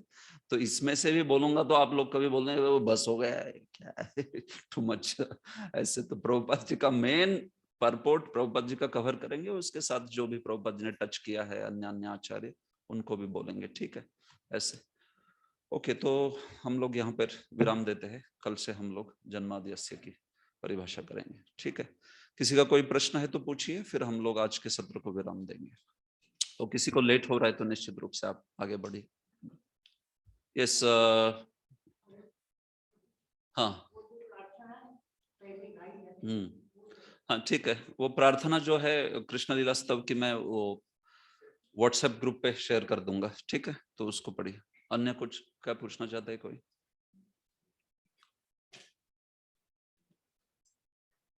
ओके, आप कुछ पूछ रहे नहीं, ठीक है। तो सुंदर केशव प्रभु और राधिका रुचि माता जी, और फिर हम लोग आज की एक अनाउंसमेंट करना चाहते हैं फिर बस। हरे हरे कृष्ण प्रभु। हाँ बोलिए प्रभु, जल्दी बोलिए।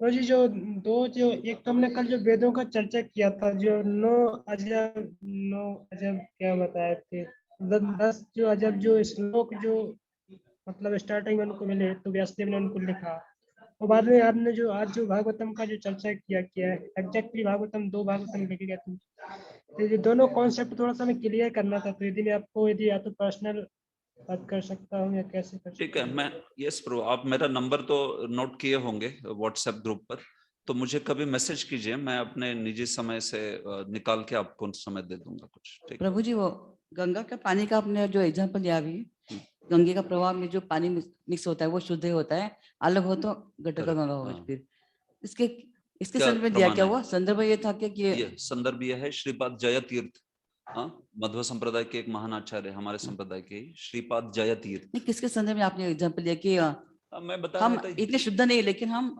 प्रयत्न कर रहे हैं, तो थोड़ा सा भागवत बोल सकते हैं। तो मैं बोल रहा था कि इस संदर्भ में कि हम जितना आचार्य की वाणी को हमारे शब्दों को जोड़ के बोलेंगे उतना हमारी वाणी में ताकत होगी।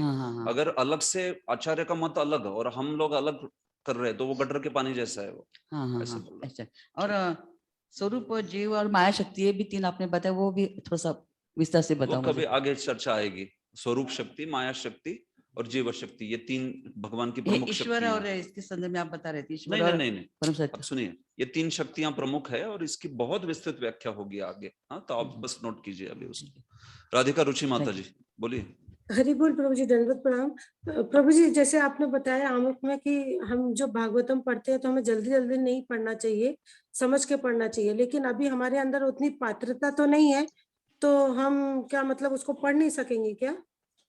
नहीं, देखिए, पात्रता हमारे अंदर तो भागवतम को पढ़ने की नहीं है, लेकिन हमारी पात्रता ये है कि श्रील प्रभुपाद जी हमें आज्ञा दे रहे हैं पढ़ने की। प्रभुपाद जी ने आज्ञा दी है ना, तो उनकी आज्ञा के साथ उसमें सशक्तिकरण भी होगा, हमारा एम्पावरमेंट भी आएगी। तो इसलिए हम लोग नम्र भाव से उसको पढ़ते हैं, जितना हो सके उतना प्रयास करते हैं, है कि नहीं? तो वैसे तो कलयुग के जीव सारे ही अपात्र है, लेकिन इससे क्या बोलेंगे फिर कि भागवत बंद करो सो जाओ? ऐसे तो नहीं करेंगे ना। तो अपात्र है, लेकिन हमें आशाबंध है कि प्रभुपाद जी की कृपा होगी, श्रीधर स्वामी जी की, श्रील जीव गोस्वामी की कृपा होगी तो हम लोग भी थोड़ा समझ लेंगे। तो ऐसे नम्र भाव से रहने के लिए प्रभुपाद जी हमें समझा रहे हैं, इसमें हतोत्साहित नहीं होना है। इसलिए तो हम लोग भी तो एक साथ आके सीखते हैं ना। हम लोग खुद से पढ़ने का प्रयास करेंगे तो थोड़ा बहुत समझेंगे, लेकिन अगर आप ऐसे जैसे भक्ति वैभव कोर्स में आए हो तो बहुत अच्छे से समझोगे, बहुत सारी चीजें जो है ध्यान में आई है कि नहीं। नहीं तो आमुख और वो जो क्या है दूसरा भूमिका, उसमें भी इतने मुद्दे थे। आप में से कितने लोगों ने नोट किया था कि उसमें इतने पॉइंट है? अब मैं कितनी बार ये प्रश्न पूछता हूँ, ईश्वर और परम सत्य में क्या अंतर है? ज्यादा टाइम बता नहीं पाते लोग, क्योंकि वो कभी स्ट्राइक हुआ नहीं है उतना। तो ये एक फायदा है, जब हम लोग एक साथ आते हैं, चर्चा करते हैं ना, तो चीजें समझने लगती है फिर अच्छे से। तो देखिए, खुद से भी पढ़ना जारी रखिए, वो तो हमारा निजी स्वाध्याय हो गया। और ये जो है ना, ये एकदम महाप्रभु जैसे बता रहे हैं कि हम लोग एक साथ आके भागवत को अच्छे से शैली से समझने का प्रयास कर रहे हैं। तो दोनों चीजें रखिए, आप भी स्वयं से भी पढ़ना जारी रखिए और ये ऐसे कोर्स में गंभीरता से भी अध्ययन कीजिए। ठीक है, ठीक है, thank you Prabhu ji, thank you. Sukumari Lalita माता जी। हरे कृष्ण प्रभु जी, अगर मुझसे कुछ भूल हो गई हो सुनने में तो क्षमा कीजिएगा। मेरा क्वेश्चन ये था, मैंने ऐसा सुना जब आप वो बता रहे थे टीकाओं के आचार्य और उनकी टीकाओं के नाम बता रहे थे प्रभु जी, तो उसमें कुछ अपने संप्रदाय से मतलब दूसरे संप्रदाय के आचार्यों का भी नाम शायद लिया था आपने, तो इज इट ओके कि इज इट ओके कि हम दूसरे संप्रदाय के आचार्यों की टीका से भी पढ़ सकते हैं? हाँ, देखिए प्रभुपाद जी स्वयं जिन आचार्यों को उद्धृत किए हैं तात्पर्यों में वही आचार्य है वो। हाँ, जैसे प्रभुपाद जी के तात्पर्य में आप वीर राघव आचार्य का नाम सुनते हो, वो श्री संप्रदाय के हैं।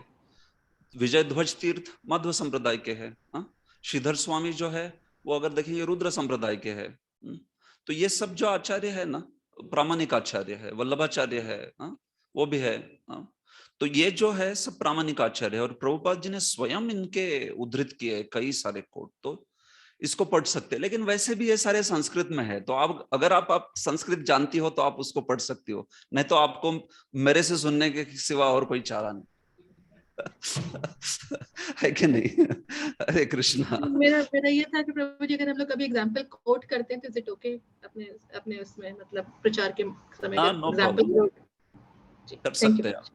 कर सकते हैं। ये सब ऑथेंटिक एकदम बोनाफाइड प्रामाणिक वैष्णव आचार्य है। ठीक है, रंगप्रिया माता जी लास्ट। हरी बोल प्रभूजी, मराठीमध्ये त्यांनी असं दिलंय की ईश्वर हा शब्द नियंत्रक असल्याचं सूचक आहे, परंतु परम पुरुष हाच परमेश्वर आहे. परम पुरुष किंवा परमेश्वर परम चेतन व्यक्तित्व आहे. हे काय म्हणजे मग ईश्वर आणि परम चेतन व्यक्तित्व मध्ये काय फरक आहे? ईश्वर म्हणजे फक्त या जगापुरता, भौतिक जगतापुरता, पण परम चेतन म्हणजे त्यांना आध्यात्मिक आणि भौतिक ह्या सगळ्या तत्वांमध्ये जो अप्लाय होतो तो म्हणजे परम चैतन असं. ऍक्च्युली थोडंसं मराठीमध्ये एवढं प्रिसाइज ट्रान्सलेशन नाही म्हणता येईल ते. ओके प्रभूजी, कारण मी नेहमी वाचायची, मला कळायचंच नाही. हो बरोबर आहे. ऍक्च्युली त्यामुळे पण एक गोष्ट है कि प्रभुपाद जी के अंग्रेजी से सबसे बढ़िया प्रभुपाद जी के विचार प्राप्त होते, फिर हिंदी से और फिर कुछ हद तक। तो कभी भी आपको कोई चीज समझी नहीं ना हिंदी में, तो हमेशा अंग्रेजी में जाइए और देखिए क्या लिख रहे हैं एग्जैक्टली, तो फिर समझ जाता है क्या रहा है, अच्छा ये अर्थ है इसका। तो हिंदी में हो सकता है थोड़े बहुत अनुवाद में कुछ कमी हो, लेकिन अंग्रेजी तो प्रभुपाद जी का है ना स्वयं का, तो वो बहुत बढ़िया शब्द है, वो एकदम अच्छे से लिखे गए सब। ठीक है, ओके, एक अनाउंसमेंट करना चाहते हैं, उसके साथ अंत करेंगे। तो he's already asked? ओके, ठीक। तो हम लोग बहुत बहुत धन्यवाद देना चाहेंगे श्रीमान विजय केशव प्रभु का, जिन्होंने हमारी इस बैच के लिए, इस बड़ी बैच के लिए, काफी सारे छात्र है इसमें, इस बैच कोऑर्डिनेटर, जो कि क्या कहेंगे बैच कोऑर्डिनेटर को, संयोजक, समन्वयक, संयोजक जो भी है, हमारी इस बैच के संयोजक के रूप में विजय केशव प्रभु ने ये जिम्मेदारी स्वीकार की है।